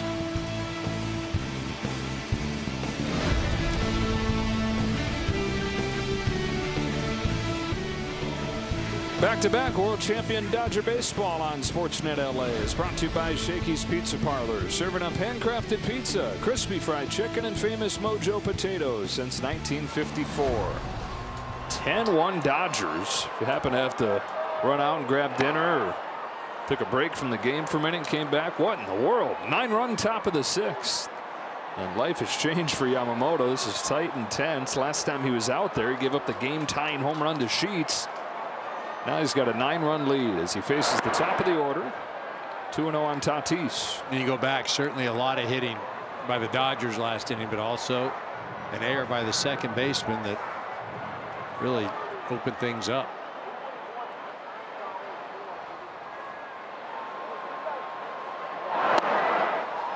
Bottom falls out of that splitter, which he hasn't thrown as much tonight. And again, we were talking about it earlier, hasn't had his best version of that pitch even during this great run where he's got a 1.5 ERA his last 6 starts. He's done that mostly without his splitter, or at least the best version of it. Swing and miss rate against that pitch during the great stretch has been cut in half from what it was over the first month and a half. But back to that conversation about he got so many options to be the featured pitch on any given night. He can survive even with one of them not doing it. High fly, center field, Pages. Very high and very deep, very out. Well, now it's going to be very difficult for the Padres in that Yamamoto can throw whatever he wants at any time. There's no, he's got a 10-1 lead, so he can just go out there and invent stuff, do whatever he wants, and doesn't have to fall into any pattern. I mean, the unpredictability can go through the roof now. Upstairs on Samad Taylor is 0 for 2 in this ball game. That's the 3rd 9-run inning for the Dodgers this year. White Sox have 2 9-run innings. I see they won like 22-1 yesterday. Did they have one of those innings yesterday? They did. Nobody else has more than 1. Dodgers with their 3rd tonight.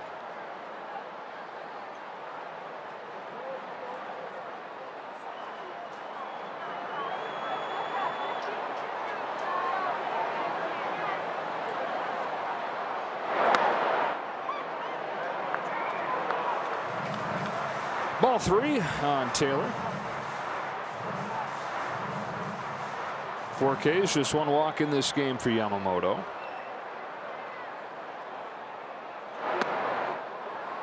And there is the second free pass. Checking with Kirsten. Thanks, Joe. Well, it's not too often that Yoshinobu Yamamoto has this much run support. He has shared that when he does in these outings, he finds ways in which he can kind of work through how he's sequencing his pitches, how he's manipulating them, the pinpoints where he wants to be. So he had an outing maybe 2 or 3 ago in which he shared that he allowed for himself just to try out a few different things that he could then bring into his next outings. Would be interesting to see if he can use these maybe last 2 innings of work for that as well. Comes some to Jackson Merrill here. Tries to go backdoor with the cutter, but misses. Nice for him to have those opportunities, which have been few and far between for most of his time in the major leagues. Get these big leads. Scary thought, though, for the league that he's out there trying to come up with more stuff to get him out.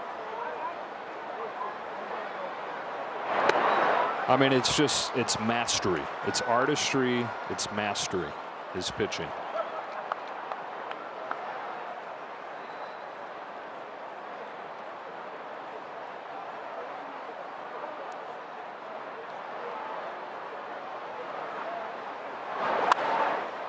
Up the middle and a base hit for Merrill. And Merrill came into the game 1 for his last 15, is 2 for 3 tonight.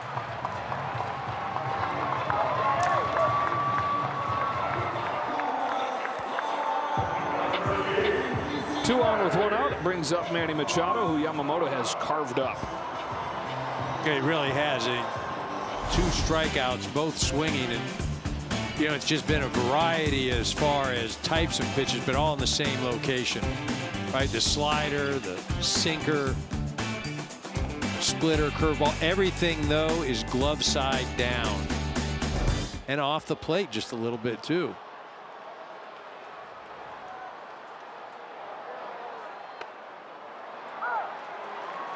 He's done that a couple times on him, that sinker that you give up on. Right. But even that was like, that started, you know, the middle part of the plate and everything. You know, he's been painting down and away every single one. And look at, you know, this is the craziness of Yamamoto. He went basically down the middle with the first one, and then that pitch was right on the arm side, right on the corner. Like, so he went in both times. Like that's just not fair. Look at this. Everything has been away, away, away, and that thing's probably in off the plate a bit. So you're leaning out there as a hitter. Yeah, all right. you've seen is pitches every away. way, and then you're going to do that? Like, it's hard enough to hit. Then you're out there screwing around like that with me? Come on. And most pitchers are really good one side or the other, right? And that's the thing. He's good. No, he's good on edges, and it doesn't matter what edge. Whichever one he wants on that pitch, and then the next pitch probably going to be a different one. Ball on Sheets, who took him deep. Ambushed to first pitch last inning.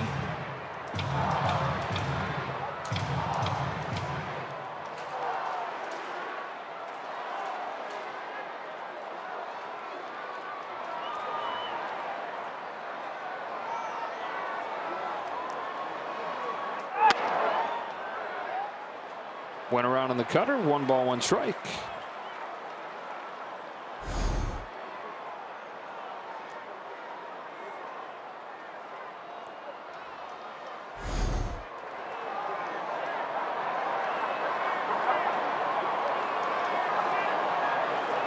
If you're trying to make an educated guess on what he may work on in these late innings, cutter would be a good choice. That's pitch statistically has gotten hit harder than the others.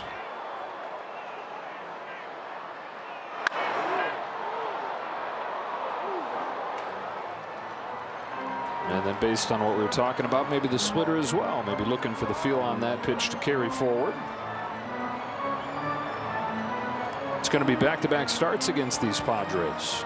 San Diego back to Dodger Stadium next Thursday for a 4-game series, including the 4th of July, Saturday night.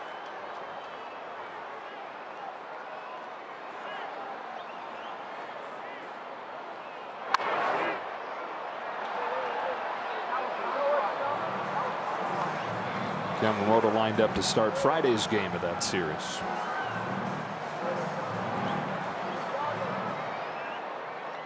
Friday in San Diego. He's going, yeah, Friday, right, yep. 3 with the A's after this, no off days. For the Padres come back on Thursday. Dodgers really have a chance to deliver a huge blow to the Padres' hopes. And you can look and say, well, it's already 9 games coming in. But if you recall last year, it was 9 games around this time as well. And the Padres came back and took over first place about a month after that.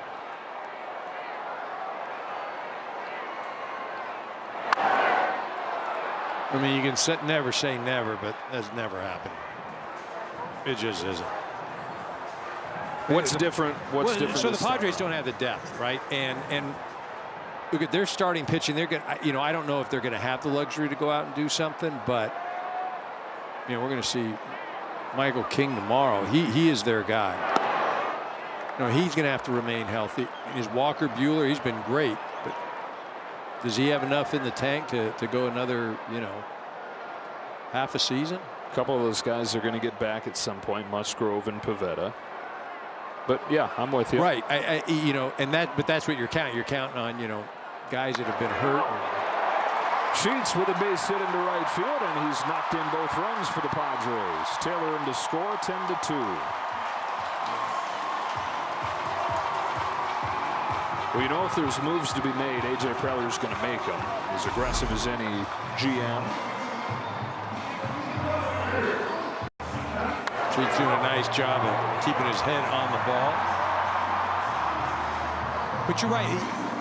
Preller historically has done it, but you know, you've got the new ownership. You know, what are you going to go out and do? How much more can you trade as far as from your minor league stash? Well, they've been so aggressive through the years. They now, coming into this year, had what is graded as the worst minor league system in baseball. Bouncing ball off for the bat of Bogarts. Muncy charges and fires on to first to finish off the 6th. Padres get 1, but the Dodgers lead by a bunch.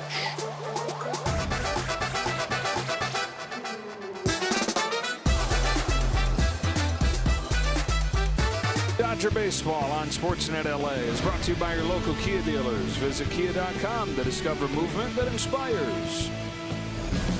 9 runs for the Dodgers in the top of the 6th. Started with a Freddie Freeman double. They did 3 home runs in the frame. Tucker and Rushing and Betts all going deep.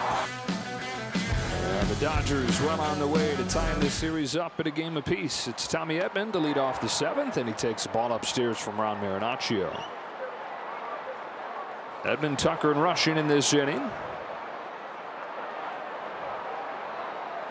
5 extra base hits last inning. Edman had one of those. It was a triple. And then he finally scored his first run, reaching base for the 16th time since getting activated. And now hitting .393. This is a swing for him as a switch hitter that always takes the most amount of work. Natural side is the other side, but he said the idea of a 3-week minor league rehab, not exciting, but he told me without that extra week he wouldn't be hitting the way that he is, that he really felt things click in final week or so in AAA. And I asked him how the 2 swings are feeling right now, and he said about 20% of a season both will feel good at the same time, and he's in one of those times right now.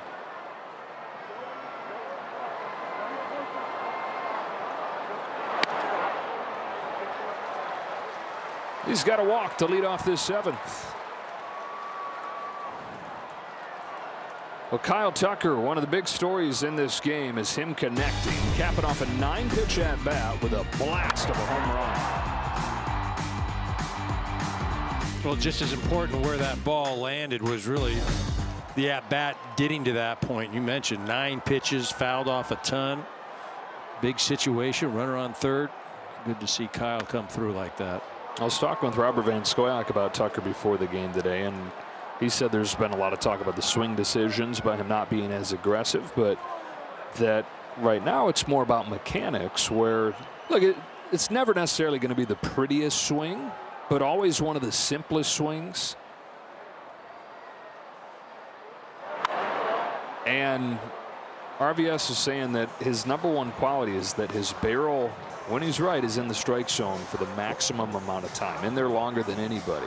Right now, though, more of a cut swing where the barrel's been in the zone for a shorter time, and that just decreases the probability of making solid contact.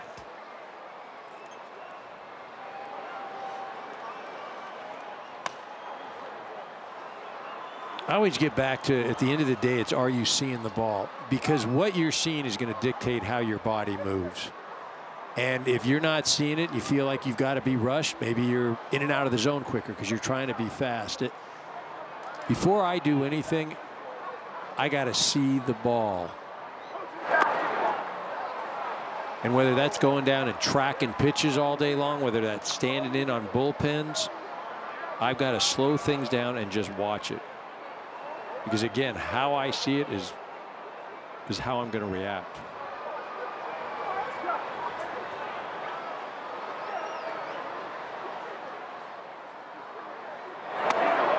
Down on strikes here.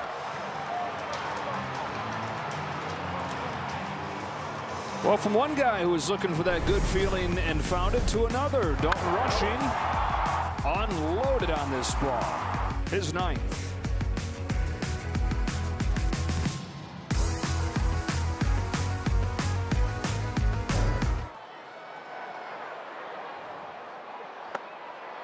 And to think, Dodgers are trying to take him out of the game earlier after he was wincing on a check swing his first time up. Wound up earning the walk in that at bat on the 9th pitch. asked to stay in. I don't know about you, but I was thinking, okay, they're going to let him stay in here, but probably coming out after they talk to him. Doesn't just stay in, but stays in and hits that home run. Well, he's had good at-bats all evening. Drew that 9-pitch walk in the first AB, and second at-bat 6 pitches and hit a rocket to second base. Was retired. And that last at-bat in the seats.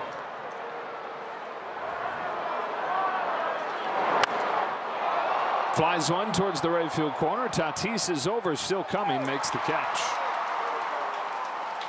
Oh, 2 gone here in the 7th. Yamamoto is through 6 innings in this ball game, and it looks like that may be it for him. Dave Roberts over there, 89 pitches, and with a lead this big. Yeah, even with as durable as he's proven to be, find times he can to shave an inning off here and there. Well, and he's leading the National League in innings per start.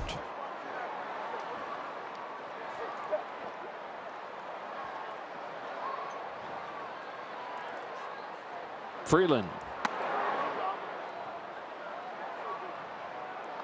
And that was the first thing that became clear with him as we were talking about his durability, his reliability was, yeah, he's got to be on the schedule that he was used to from Japan. He prefers that. But if you give him that, there's nothing you can't ask him to do. Right. Foul ball. Well, the best thing for me was, him going down to the bullpen in the postseason, and him, that footage of him walking in the dugout, and he walks by Roki, and Roki's looking at him, and then he's like, wait, this guy's going down to the bullpen. I mean, that just for me just says volumes, because nobody at all expected it. Was that game 3 or for game 7? I got no idea. It was footage. It was footage of the Sheets at first. Well, the fact that we don't know which time it was, that's the mind-blowing part. 7th inning stretch brought to you by Sit and Sleep, SoCal's most trusted mattress store.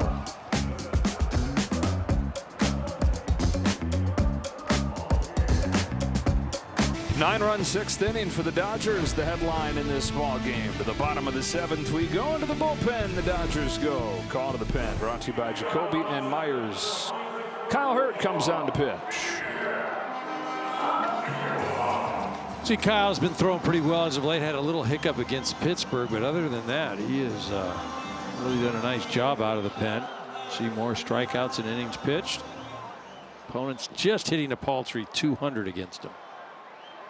Kyle Hart started the game for the Padres. Kyle Hurt comes on to pitch for the Dodgers. Bottom of the order, and Miguel Andujar lifting the first pitch, fouling out of play.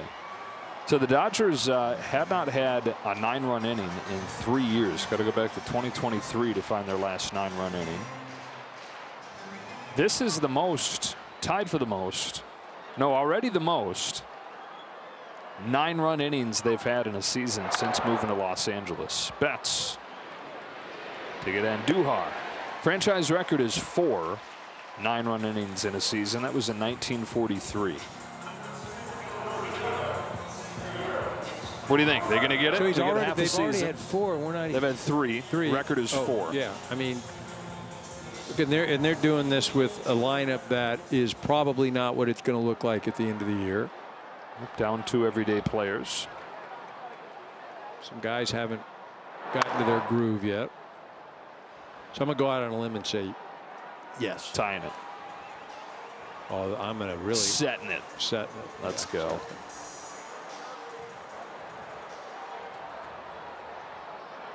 Will Wagner 0 for 2. Series will wrap up tomorrow. Emmett Sheehan's going to take the ball for the Dodgers. We've talked about Michael King going for the Padres. Dominated LA when he faced him back in May. That 1-0 win. And Sheehan trying to get back in line. Base hit. Beating the defense. It was playing him to pull, and he shoots it down the left field line for a 1-out single. Road Ahead brought to you by Mercedes-Benz. 1:10 start time tomorrow. And then it's on to Sacramento to take on the A's. A's are in playoff position, even though they're below 500. Such is life in the American League. They would be one of the wild card teams at this point with a scary offense. At least exciting young offense with one very scary piece in Nick Kurtz. Nick Kurtz and catcher Shea Langoliers. Ready for Mean. Strike one. And that ballpark, too, conducive to offense. Not as conducive as the Vegas park they went and played a few games in. Now, word is it's not going to be that crazy when they move there because the park they're building is by the Strip and not. Doesn't have the elevation, right. The other thing, too, that the games in Vegas, you hit a ball up in the air, especially in the day games, completely lost. That was the thing. You didn't see it. I mean, outfielders, infielders. I mean, it was ridiculous. Moving to the Strip going to help that? Well, there's going to be a roof. That'll help.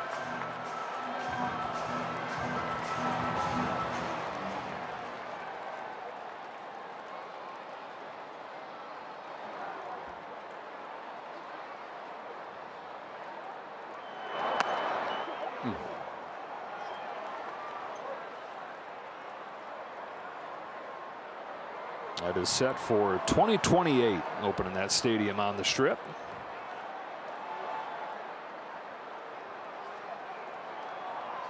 2-2 from Hurt. For Mean takes ball 3.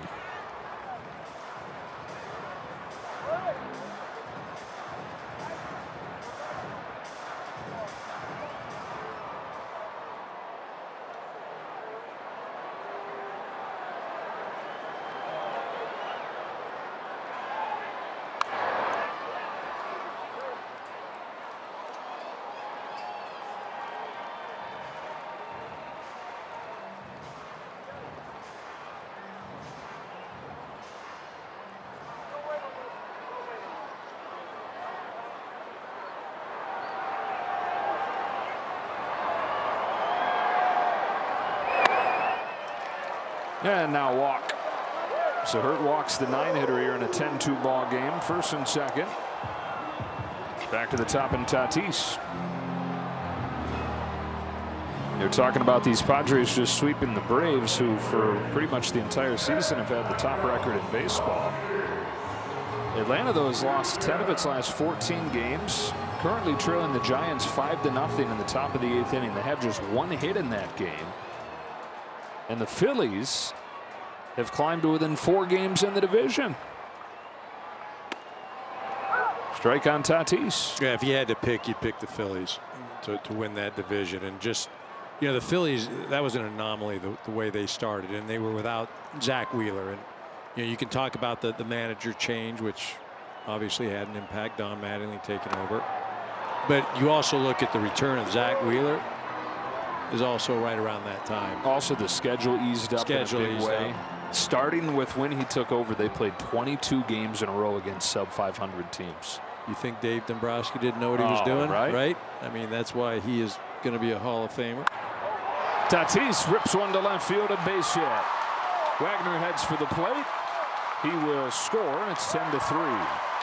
It's like, didn't Tommy always used to, his pump-up talks would come the day before the ace was going? I mean, every great coach, not before, before our ace was going, or 100%. I mean, they're, you know, all great coaches. And Don Mattingly has said it. He knew that he had 2 things on his side, time and talent. And I think the third thing that he had was timing. Right. Timing was right there. But he certainly had the time in this marathon of a season that is a baseball season. And you know about the talent the Phillies have. Charge right back into it. Alex Vesia getting ready here in the 7th. Mark Pryor out there to talk with Kyle Hurt. Managerial change in New York as well coming here over the weekend. Carlos Mendoza has been let go. I think Alex Cora might find himself with some leverage this offseason. You got New York and Philly maybe bidding against each other for his services. And Boston already paying him. It's a good gig. Good to be Alex. Good to be Alex, right? I don't know if I necessarily want to go to New York, though. I mean, I feel like Philly, at least, they're there. I'm not sure where New York's going. Ball on Taylor. And then how about down the road from us in L.A., the Angels getting rid of their GM right before the draft and the trade deadline. Like, that's crazy. John Mozeliak, who ran the Cardinals for a really long time, has been hired as the interim. And figure he's going to have some kind of edict, some kind of mission that is given to him when he's only going to be the interim. And like you said, you got 2 weeks leading up to the draft and a month of the deadline. Right. There's got to be a very clear job description for what they're asking him to do. And you would hope it is aggressive selling, like they have been too slow to really embrace in recent years. But didn't they recently just come out and they said, you know, Detmers is not going anywhere, Soriano, you know, that was an edict from ownership, right? I mean,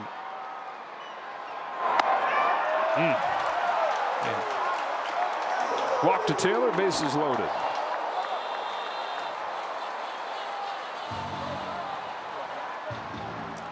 Yeah, that is going to do it for Kyle Hurt. Dave Roberts not going to mess around here with Jackson Merrill coming up, and then Manny Machado. 2 singles, 2 walks. Bases loaded, 1 away. Back in a moment.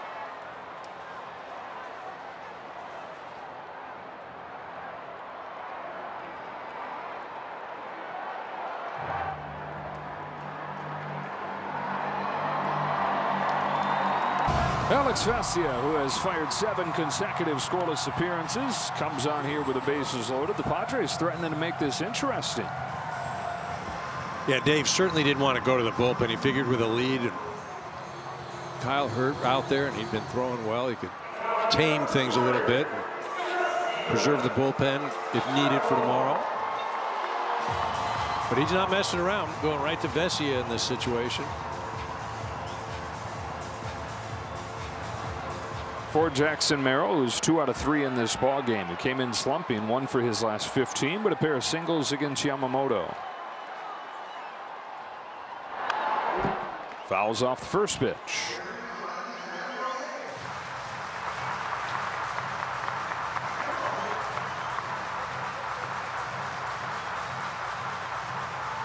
Dodgers shifted over to the right side. Mookie playing almost behind second base.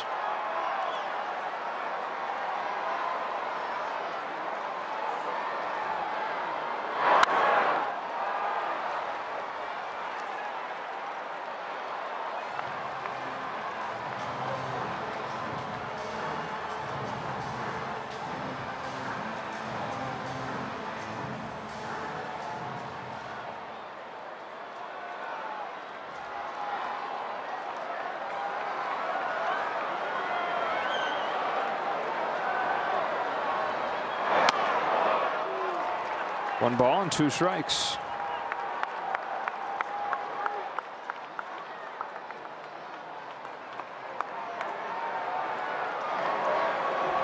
Merrill's significant reverse splits this season.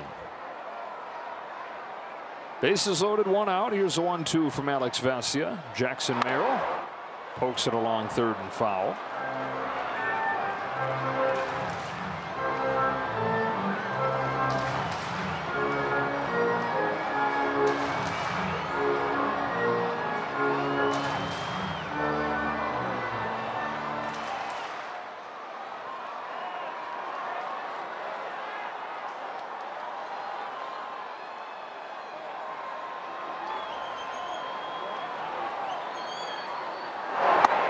Got him to chase.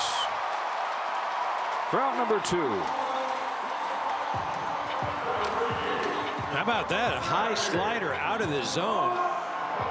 Not where he wanted to go with it, but it certainly was effective. Trying to go down and away, and this thing just slips and stays up top. Doesn't even move much. So now it's Machado. Bases loaded, 2 out, and he has his mind on one thing here. That is making this a 3-run game with 1 swing. 0 for 3 against Yamamoto. Well, you see his toughest season as he's had up to this point. Still 14 home runs. Leads the team. The 1-0 pitch. Swing and a miss. Out in front of a changeup.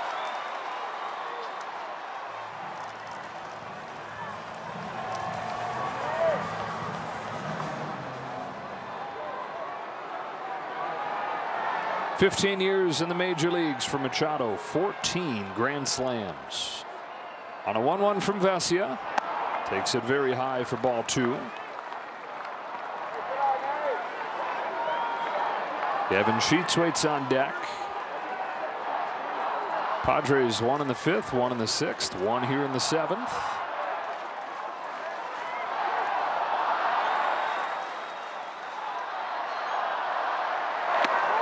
Breaks in there, 2-2.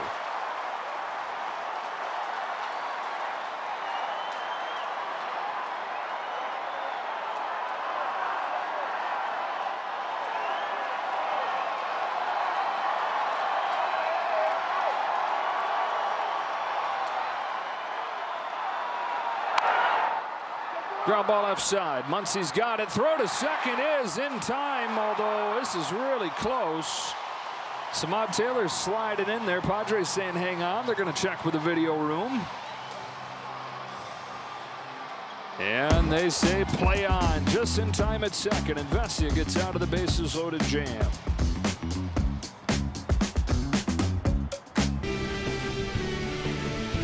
Back-to-back world champion Dodger baseball on Sportsnet LA is brought to you by your Southern California Ford dealers. Discover the complete Ford lineup. Rugged, stylish, and powerful trucks and SUVs engineered for your adventures. A 9-run 6th inning, the difference in this ball game. To the top of the 8th we go. Top of the order for the Dodgers, Ohtani, who singled and scored in that 9-run 6th. Faces Ron Marinaccio. Marinaccio, third pitcher of the day for the Padres. They had an opener in Hart. Vasquez went 3 1/3, 3 scoreless, and then got just 1 out in the 6th and was tagged for 7 runs. Marinaccio's given up 2 in his 1 2/3. Both unearned though. Defense for the Padres, which on the year has been really good. Some critical mistakes tonight, only showing up in the form of 1 error, but a couple plays that didn't get charged errors. Open the door for the Dodgers. Ohtani's got his second hit, reaching out, flipping that change into center field. The lead off the 8th. Yeah, just to wrap on that Padre defense and the errors, you see Shohei, this ball out of the zone. It's actually a good pitch. Shohei just throwing those extendo arms and flipping it out the center. But going back to this defense, Dodgers have scored 10 runs, only 6 of them earned.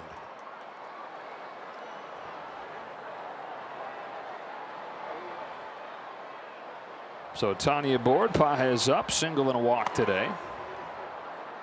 Same thing that he had yesterday.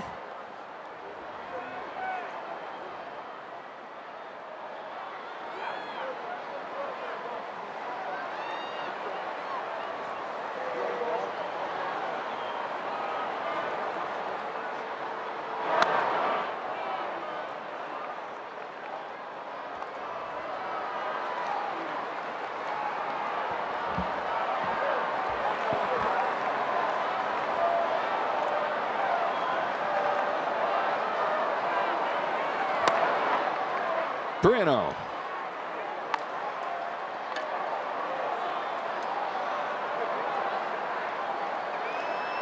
Ten runs on 12 hits, 4 walks for the Dodgers.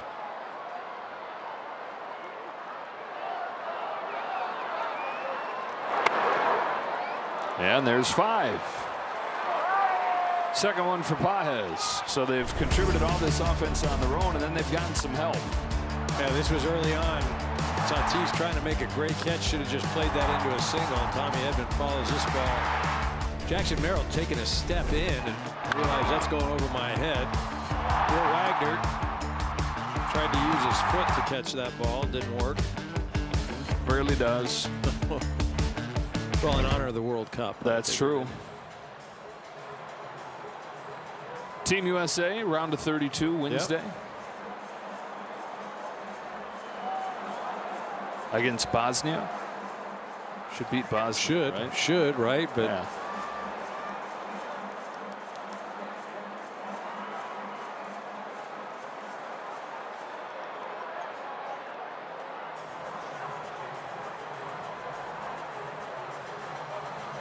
This is, this type of game on either side. Managers don't have a lot of patience for walks. And we saw that, you know, Kyle Hurt just couldn't find the zone, and Marinaccio just walked Andy on 4 straight. 2 aboard for Freddie Freeman, who's got 2 hits, a run scored, a run knocked in. Managers don't have much patience out of the fielders field. Yeah, that's a tough one. Standing around. The thing about it is, you know, you're standing around and then boom, a ball's hit, and you know, maybe you just missed the ball, you don't make the play, and then the pitcher's kind of been out of shape, and you know, you're sitting there going like, well, dude, makes it a strike. I was sleeping because of you. I mean, I've been standing out here for 20 minutes.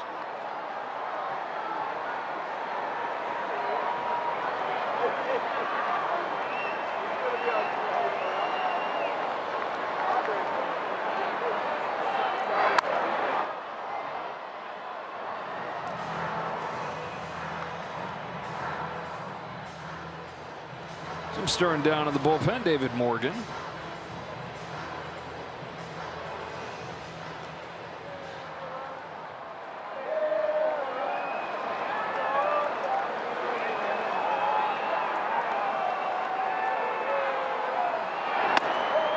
Count evens 2-2 on Freeman.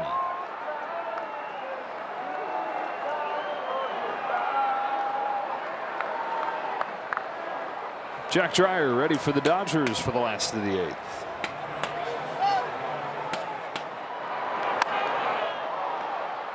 Well, Freddie Freeman looks to be well positioned to head back to the All-Star game. It would be an 8th consecutive All-Star selection. All 5 years with the Dodgers.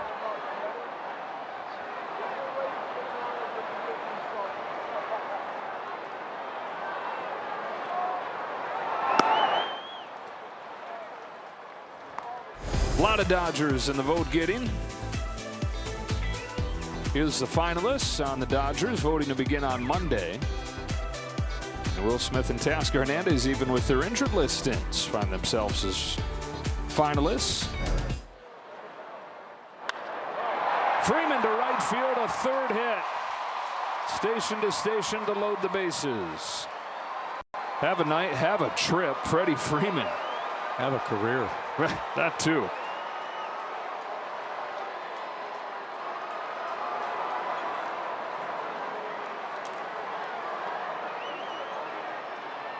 And that'll be the last batter for Marinaccio.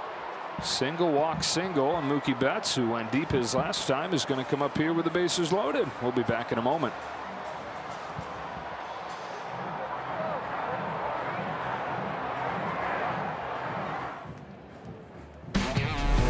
Mookie Betts, second at bat this inning, and what does he do with it?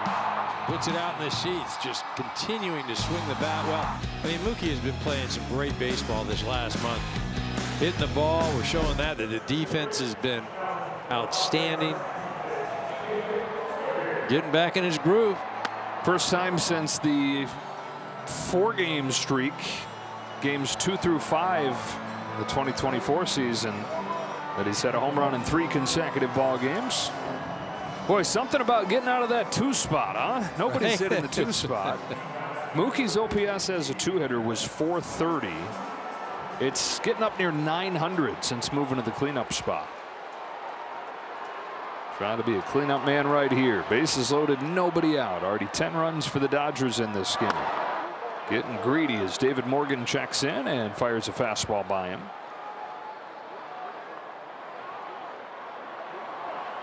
Climbing up that LA Dodger list.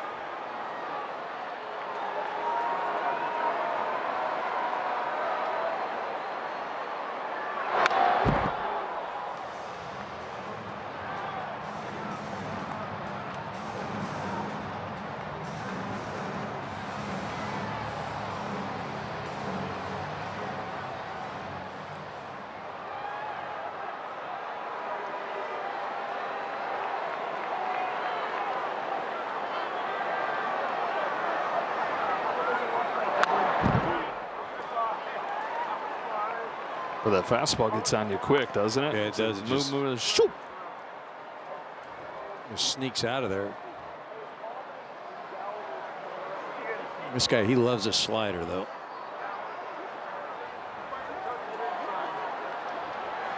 Single from Ohtani, walk from Pajes, single from Freeman. 0-2 to Mookie Betts.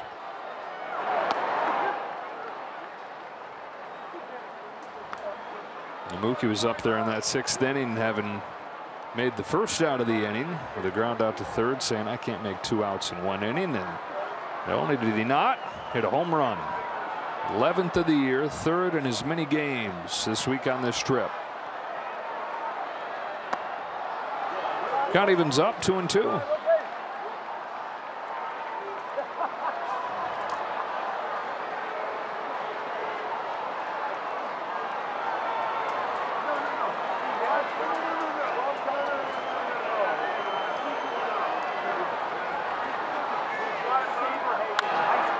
You got one guy who has started to come out of his slump the last 10 days or so on Mookie Betts, continuing that tonight with a home run. And then 2 guys down at the bottom of the order, Kyle Tucker and Dalton Rushing. Both desperate for something to feel good about coming into the night. They went back-to-back in that 3-home-run 6th.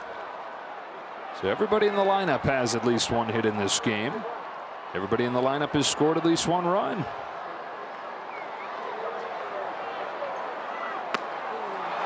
Down on strikes, 1 gone in the 8th.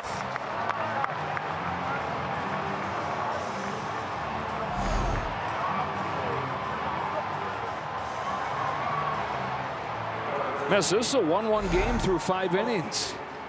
2+ innings since then. 11 runs, 19 base runners between the 2 teams. It feels like a totally different game than we watched over the first 5. Well, this game, as you said, just got turned upside down. Cue shot off of the bat of Muncy at third. It's Wagner throwing late to first. Muncy legs it out. Run comes in to score. And it's 11-3. And that's an infield hit for Max Muncy. The ball had a ton of spin on it, and Wagner must not have been able to get a grip on it once in the glove because he double clutched. Take a look right here. Watch. Boom, boom, boom, boom. And it did. It shot out. He caught it on his hip. So Wagner's not been called for an error in this game, or 1 error in this game, Yeah. but there have been a couple plays where he's not been at his best defensively. He's moved over to third base, several moves to get Machado out of the game, get some rest here, and a blowout score. Or whether at second or third, been a tough defensive night for Wagner. Still loaded up, and here's Tommy Edman. RBI double, RBI triple in this game. He's also got a walk, continuing what has been a scorching hot start to his 2026 season. Well, you saw that first one. That was right-handed to the center field wall. That one right there left-handed off the right field wall for a triple.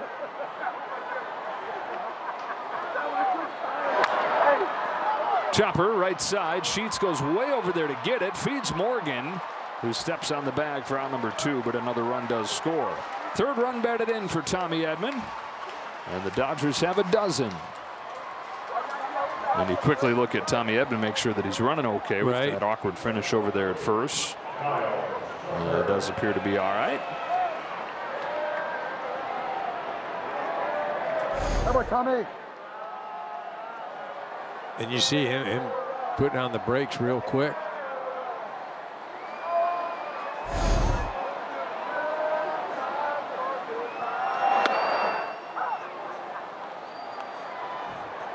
Well, the home run for Kyle Tucker, part of a 2-for-4 evening.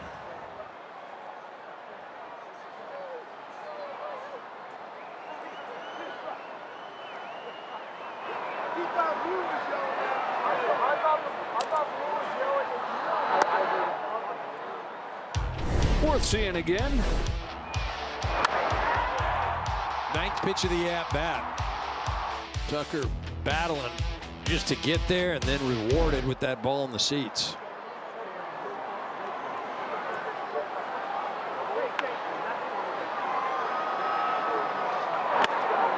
Over the last week for the Dodgers, there's those 4 games where they've scored 2, 1, 2, and 1.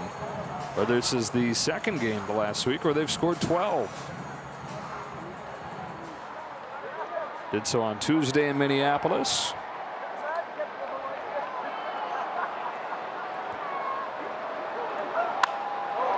Tucker with a jam shot base hit that'll drop into center field, and he's got a 3-hit, 4 RBI night. And the Dodgers have scored 14 on San Diego. Scored 14, and going into the 6th, they'd only scored 1 run. Now, he doesn't get a lot of this, but gets enough of it, serves it out in the outfield. That's 2 RBIs. That feels so good right there.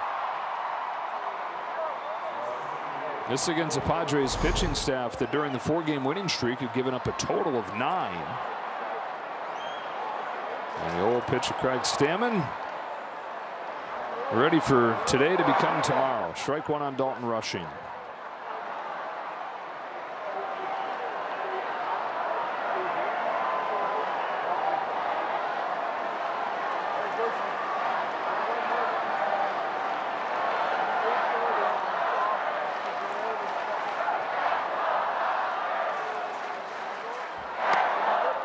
Tucker, by the way, with his first 3-hit game since June 3rd, and his first 4 RBI game as a Dodger.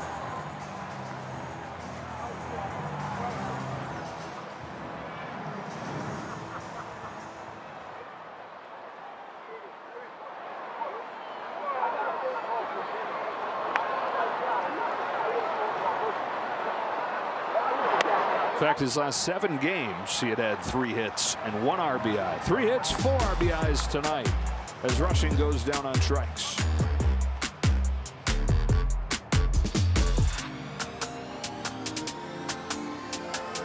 Yeah, you know it as a movie, maybe you know it as the tobacco company, but the Dodgers actually had a guy pitch for him in 1904 named Bull Durham. He was born Louis Staub, but he got in trouble in a bar fight when he's coming up through the minors and banned from the league. And his way to get back in was to legally change his name from Louis Staub to Bull Durham. He loved the chewing tobacco, changed his name to it, got back into pro baseball, made it to the majors with Brooklyn in 1904. Handful of games in baseball, then he retired, moved west, became a actor in the early Hollywood days. Jack Dreyer delivers strike 1. Retired from the acting thing, moved to Kansas, and became a geologist. The old baseball player, actor, geologist pivot. 1 ball, 1 strike on Sheets. No, I didn't make it up. No, when you started going with the acting thing, then I thought you were going to start talking about Tim Robbins and Susan Sarandon and Bull Durham. I'm like, tying it all together. How are we getting there? All right. Kevin Costner. How did I forget him? Yeah.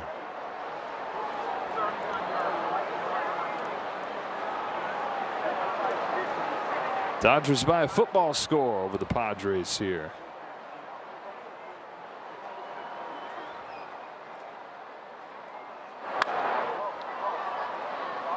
Down the left field line where Alex Call has checked into the game. Got a couple defensive changes.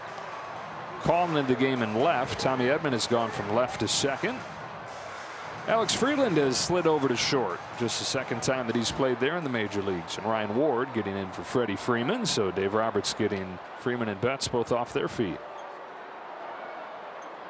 Sheets, who's knocked in 2 of the 3 Padres runs, stays alive.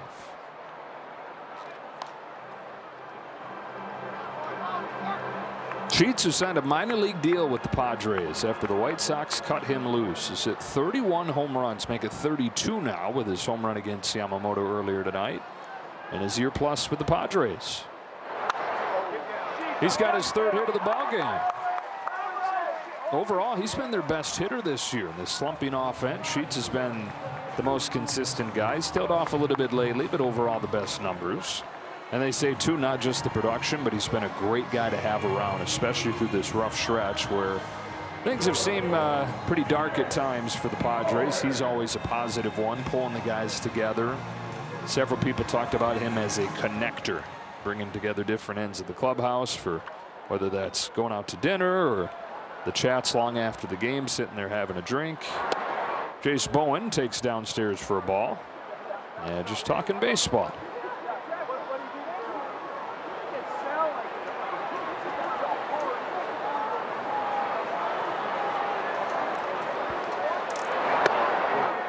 And Mike Levy, our producer, just chastised me. He said, we've been waiting all year for the dryer sheets matchup, and you didn't say a word about it. You know, you've talked about that too. Like, yeah.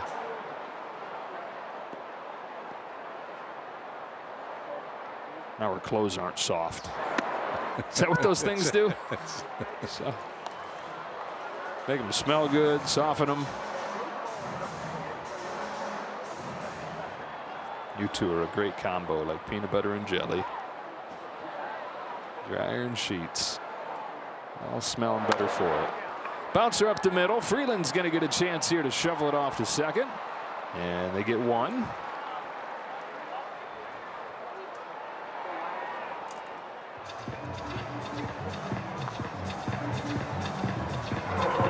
Here's Andujar.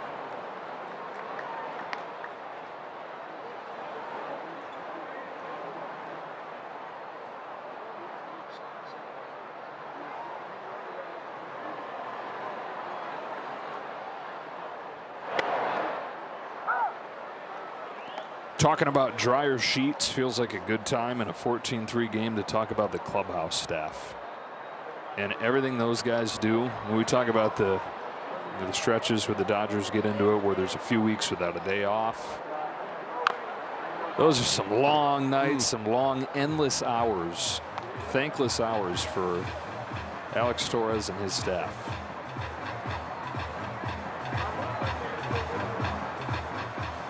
yeah, they really do. It's a thankless job, and they've got to be on call 24/7 for everybody in the traveling party, everybody in that clubhouse, every player, and it is. I mean, you literally are on call 24/7. Alex has been around forever. I mean, he was working when I was playing, just starting, and heads up a great group now.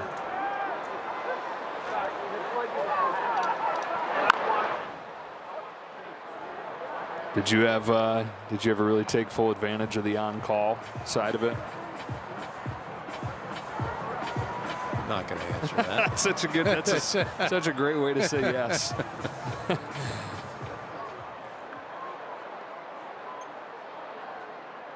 Come on, man, entertain us here. Down the line, fair ball, bailing out Karros. Andujar's got a double. Second hit of the game for Andujar, who hadn't had one in a couple weeks. Dealing with an injured list stint. Back with a two-hit game tonight. He's really been a nice find this year for the Padres. When he has been healthy, he's swung the bat well and provided a little bit of thump, and still a good player. Guys always hit. It's just been a matter of him staying healthy. 318 just last year, split between the A's and the Reds. Second and third for Will Wagner. Takes a strike. Talked about this several times before, but he was runner-up to Ohtani for Rookie of the Year, breaking Joe DiMaggio's Yankees rookie doubles record. 27 home runs that 2018 season, had 47 doubles. That 18 season was also the season when everybody had 27 home runs, right. But still, the guy's always been a good hitter.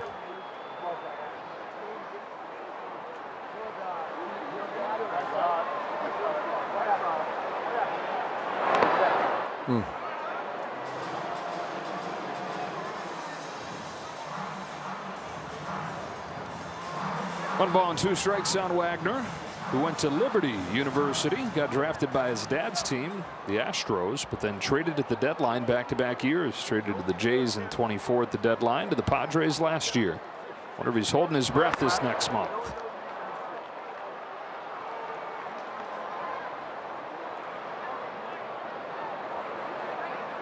Certainly going to be something, that trade deadline with so many teams involved.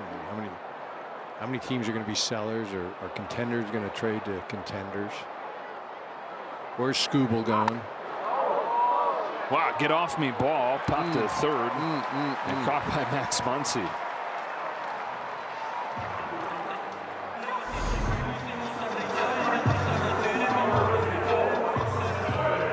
Is there a chance that, like you said, so many teams involved becomes not enough teams involved because you can't decide if you're in or you're not until you stay put? I think what happens is you're going to have some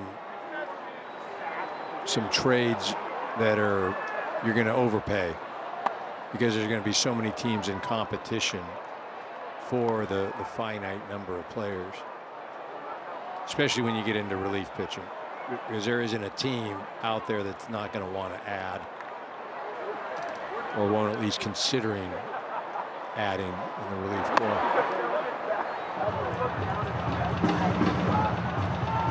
And then I think the Scooble thing gets real interesting because there's a handful of teams that, I mean, it makes huge sense for them to make that play.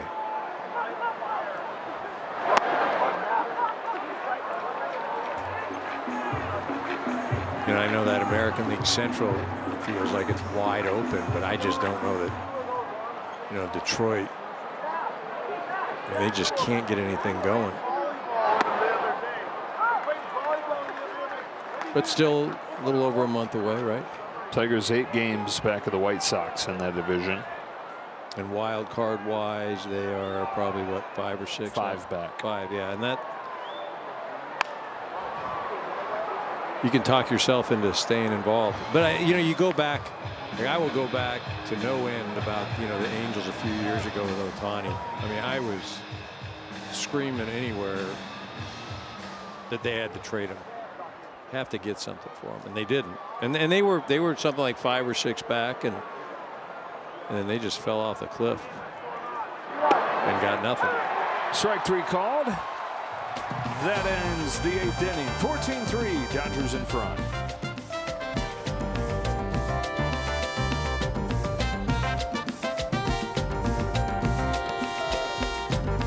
Access Sportsnet Dodgers presented by Mercury Insurance. Blue Rush, Blue Crush. Dodgers tonight with a 9-run 6th inning and a 14-run outburst that included a home run from Dalton Rushing. We got several meanings of this side from Jerry. Some of his best work there. And we got a position player pitching. Rodolfo Duran, the backup catcher, takes his first shot and misses downstairs. Ball 1 on Alex Freeland. You prophesied it heading here a few innings ago. Tatis shovels on to first to get Freeland. And Ohtani's night is finished. Chucky Robinson going to pinch hit for him.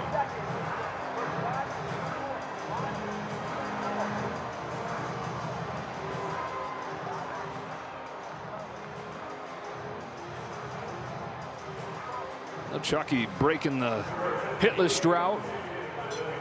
Getting his first 2 as a Dodger the other night in Minneapolis.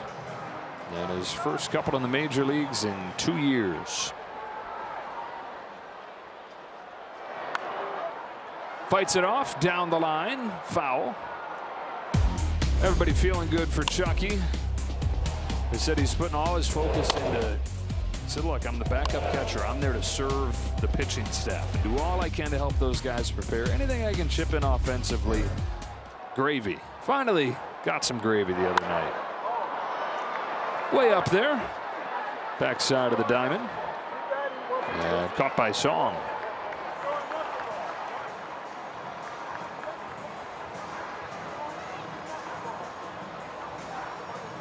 One more chance for Pages. Productive night for him. He's singled, walked twice, scored a couple runs.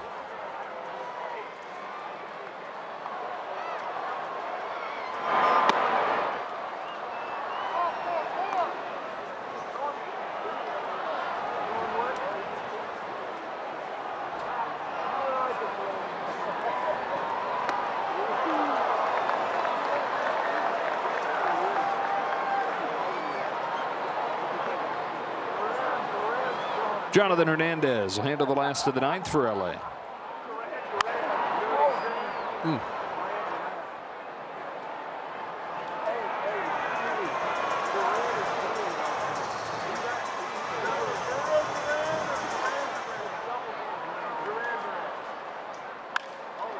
Cracked to left center field. It is going to split the gap and bounce into the seats, and Pages on for the 4th time.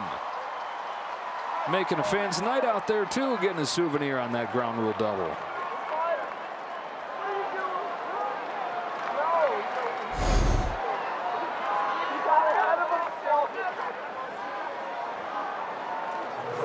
Thought Duran was going to go for his first strikeout, right? He's going to try and make some crazy pitch, and did a little off speed, but Andy took advantage of it.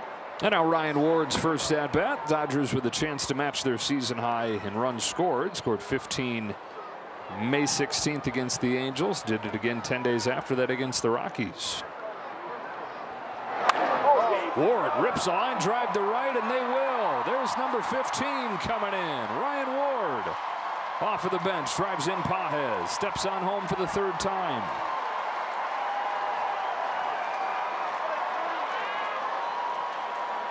Ryan Ward, who has to know his days are probably numbered with Teoscar Hernandez coming back, chipping in here with an RBI hit.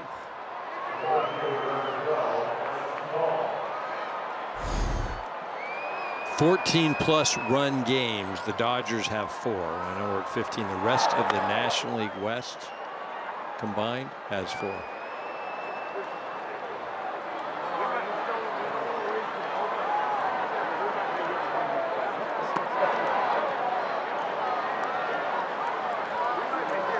Alex Call's first time up there. So Ward, who checked in defensively, getting involved in the fun. Call trying to do the same. That was not fun. That was the opposite. No fun, sir.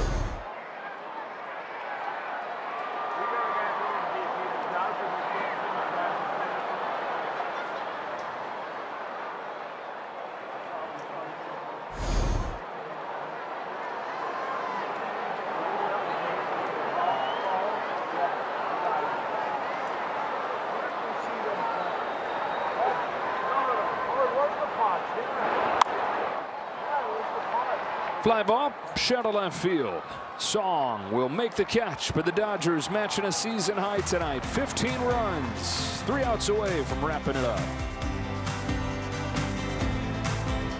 For the Dodger offense, they've tied a season high, 15 runs, 9-run inning. 3rd time they've done that this year.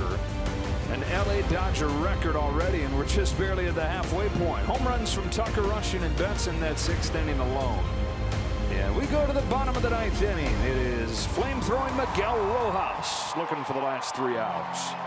Thought he was throwing too many flames, too hot of flames a couple outings ago, and he gave up 5 runs in 1 inning. He said, I got to drop it down below pitching speed. And so his last time out, he made it a point to throw even slower. Had a 1-2-3 inning on 7 pitches. Said when I was trying to throw hard, I was basically throwing batting practice. But when he does this, it's a little harder. 43. Softer is harder.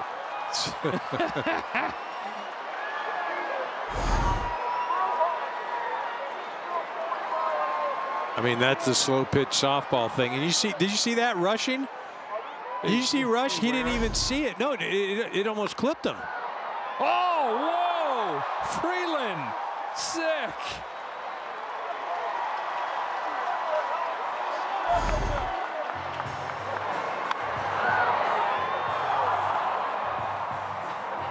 Look at this. Watch this. Watch Rush. Like he misses it. And look at that. Whoa. Hey, hey, hey. Huh. Never knew an eephus pitch could do so much damage. Like he legitimately didn't see it.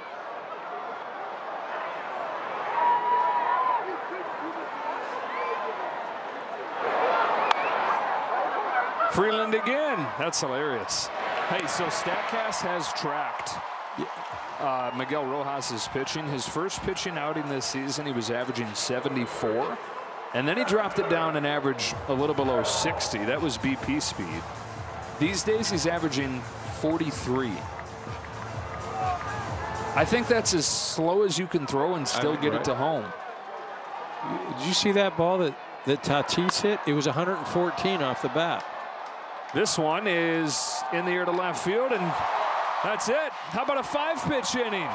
If you think 7's fast, do it in 5. Wow. Dodgers 15, Padres 3, series tied at a game apiece. Dodgers came back and certainly answered last night with some offense of their own. Now, this game for 6 innings, it was tight, but Dodgers blew this thing open. Kyle Tucker, huge at bat, really battled and hit a home run and rushed. Same thing. Both of those guys really needed some good vibes, and they certainly got him tonight. Yoshinobu Yamamoto again, outstanding. Mookie, Freddie, Andy, everybody. We saw some great defense again. Some great pitching, great hitting, great night. And they'll hand it to Emmett Sheehan tomorrow, looking for the series win against Michael King. For Eric Karros, Kirsten Watson, and the rest of our crew, Joe Davis saying so long from San Diego. Stay tuned for Access Sportsnet Dodgers, and we'll talk to you again tomorrow.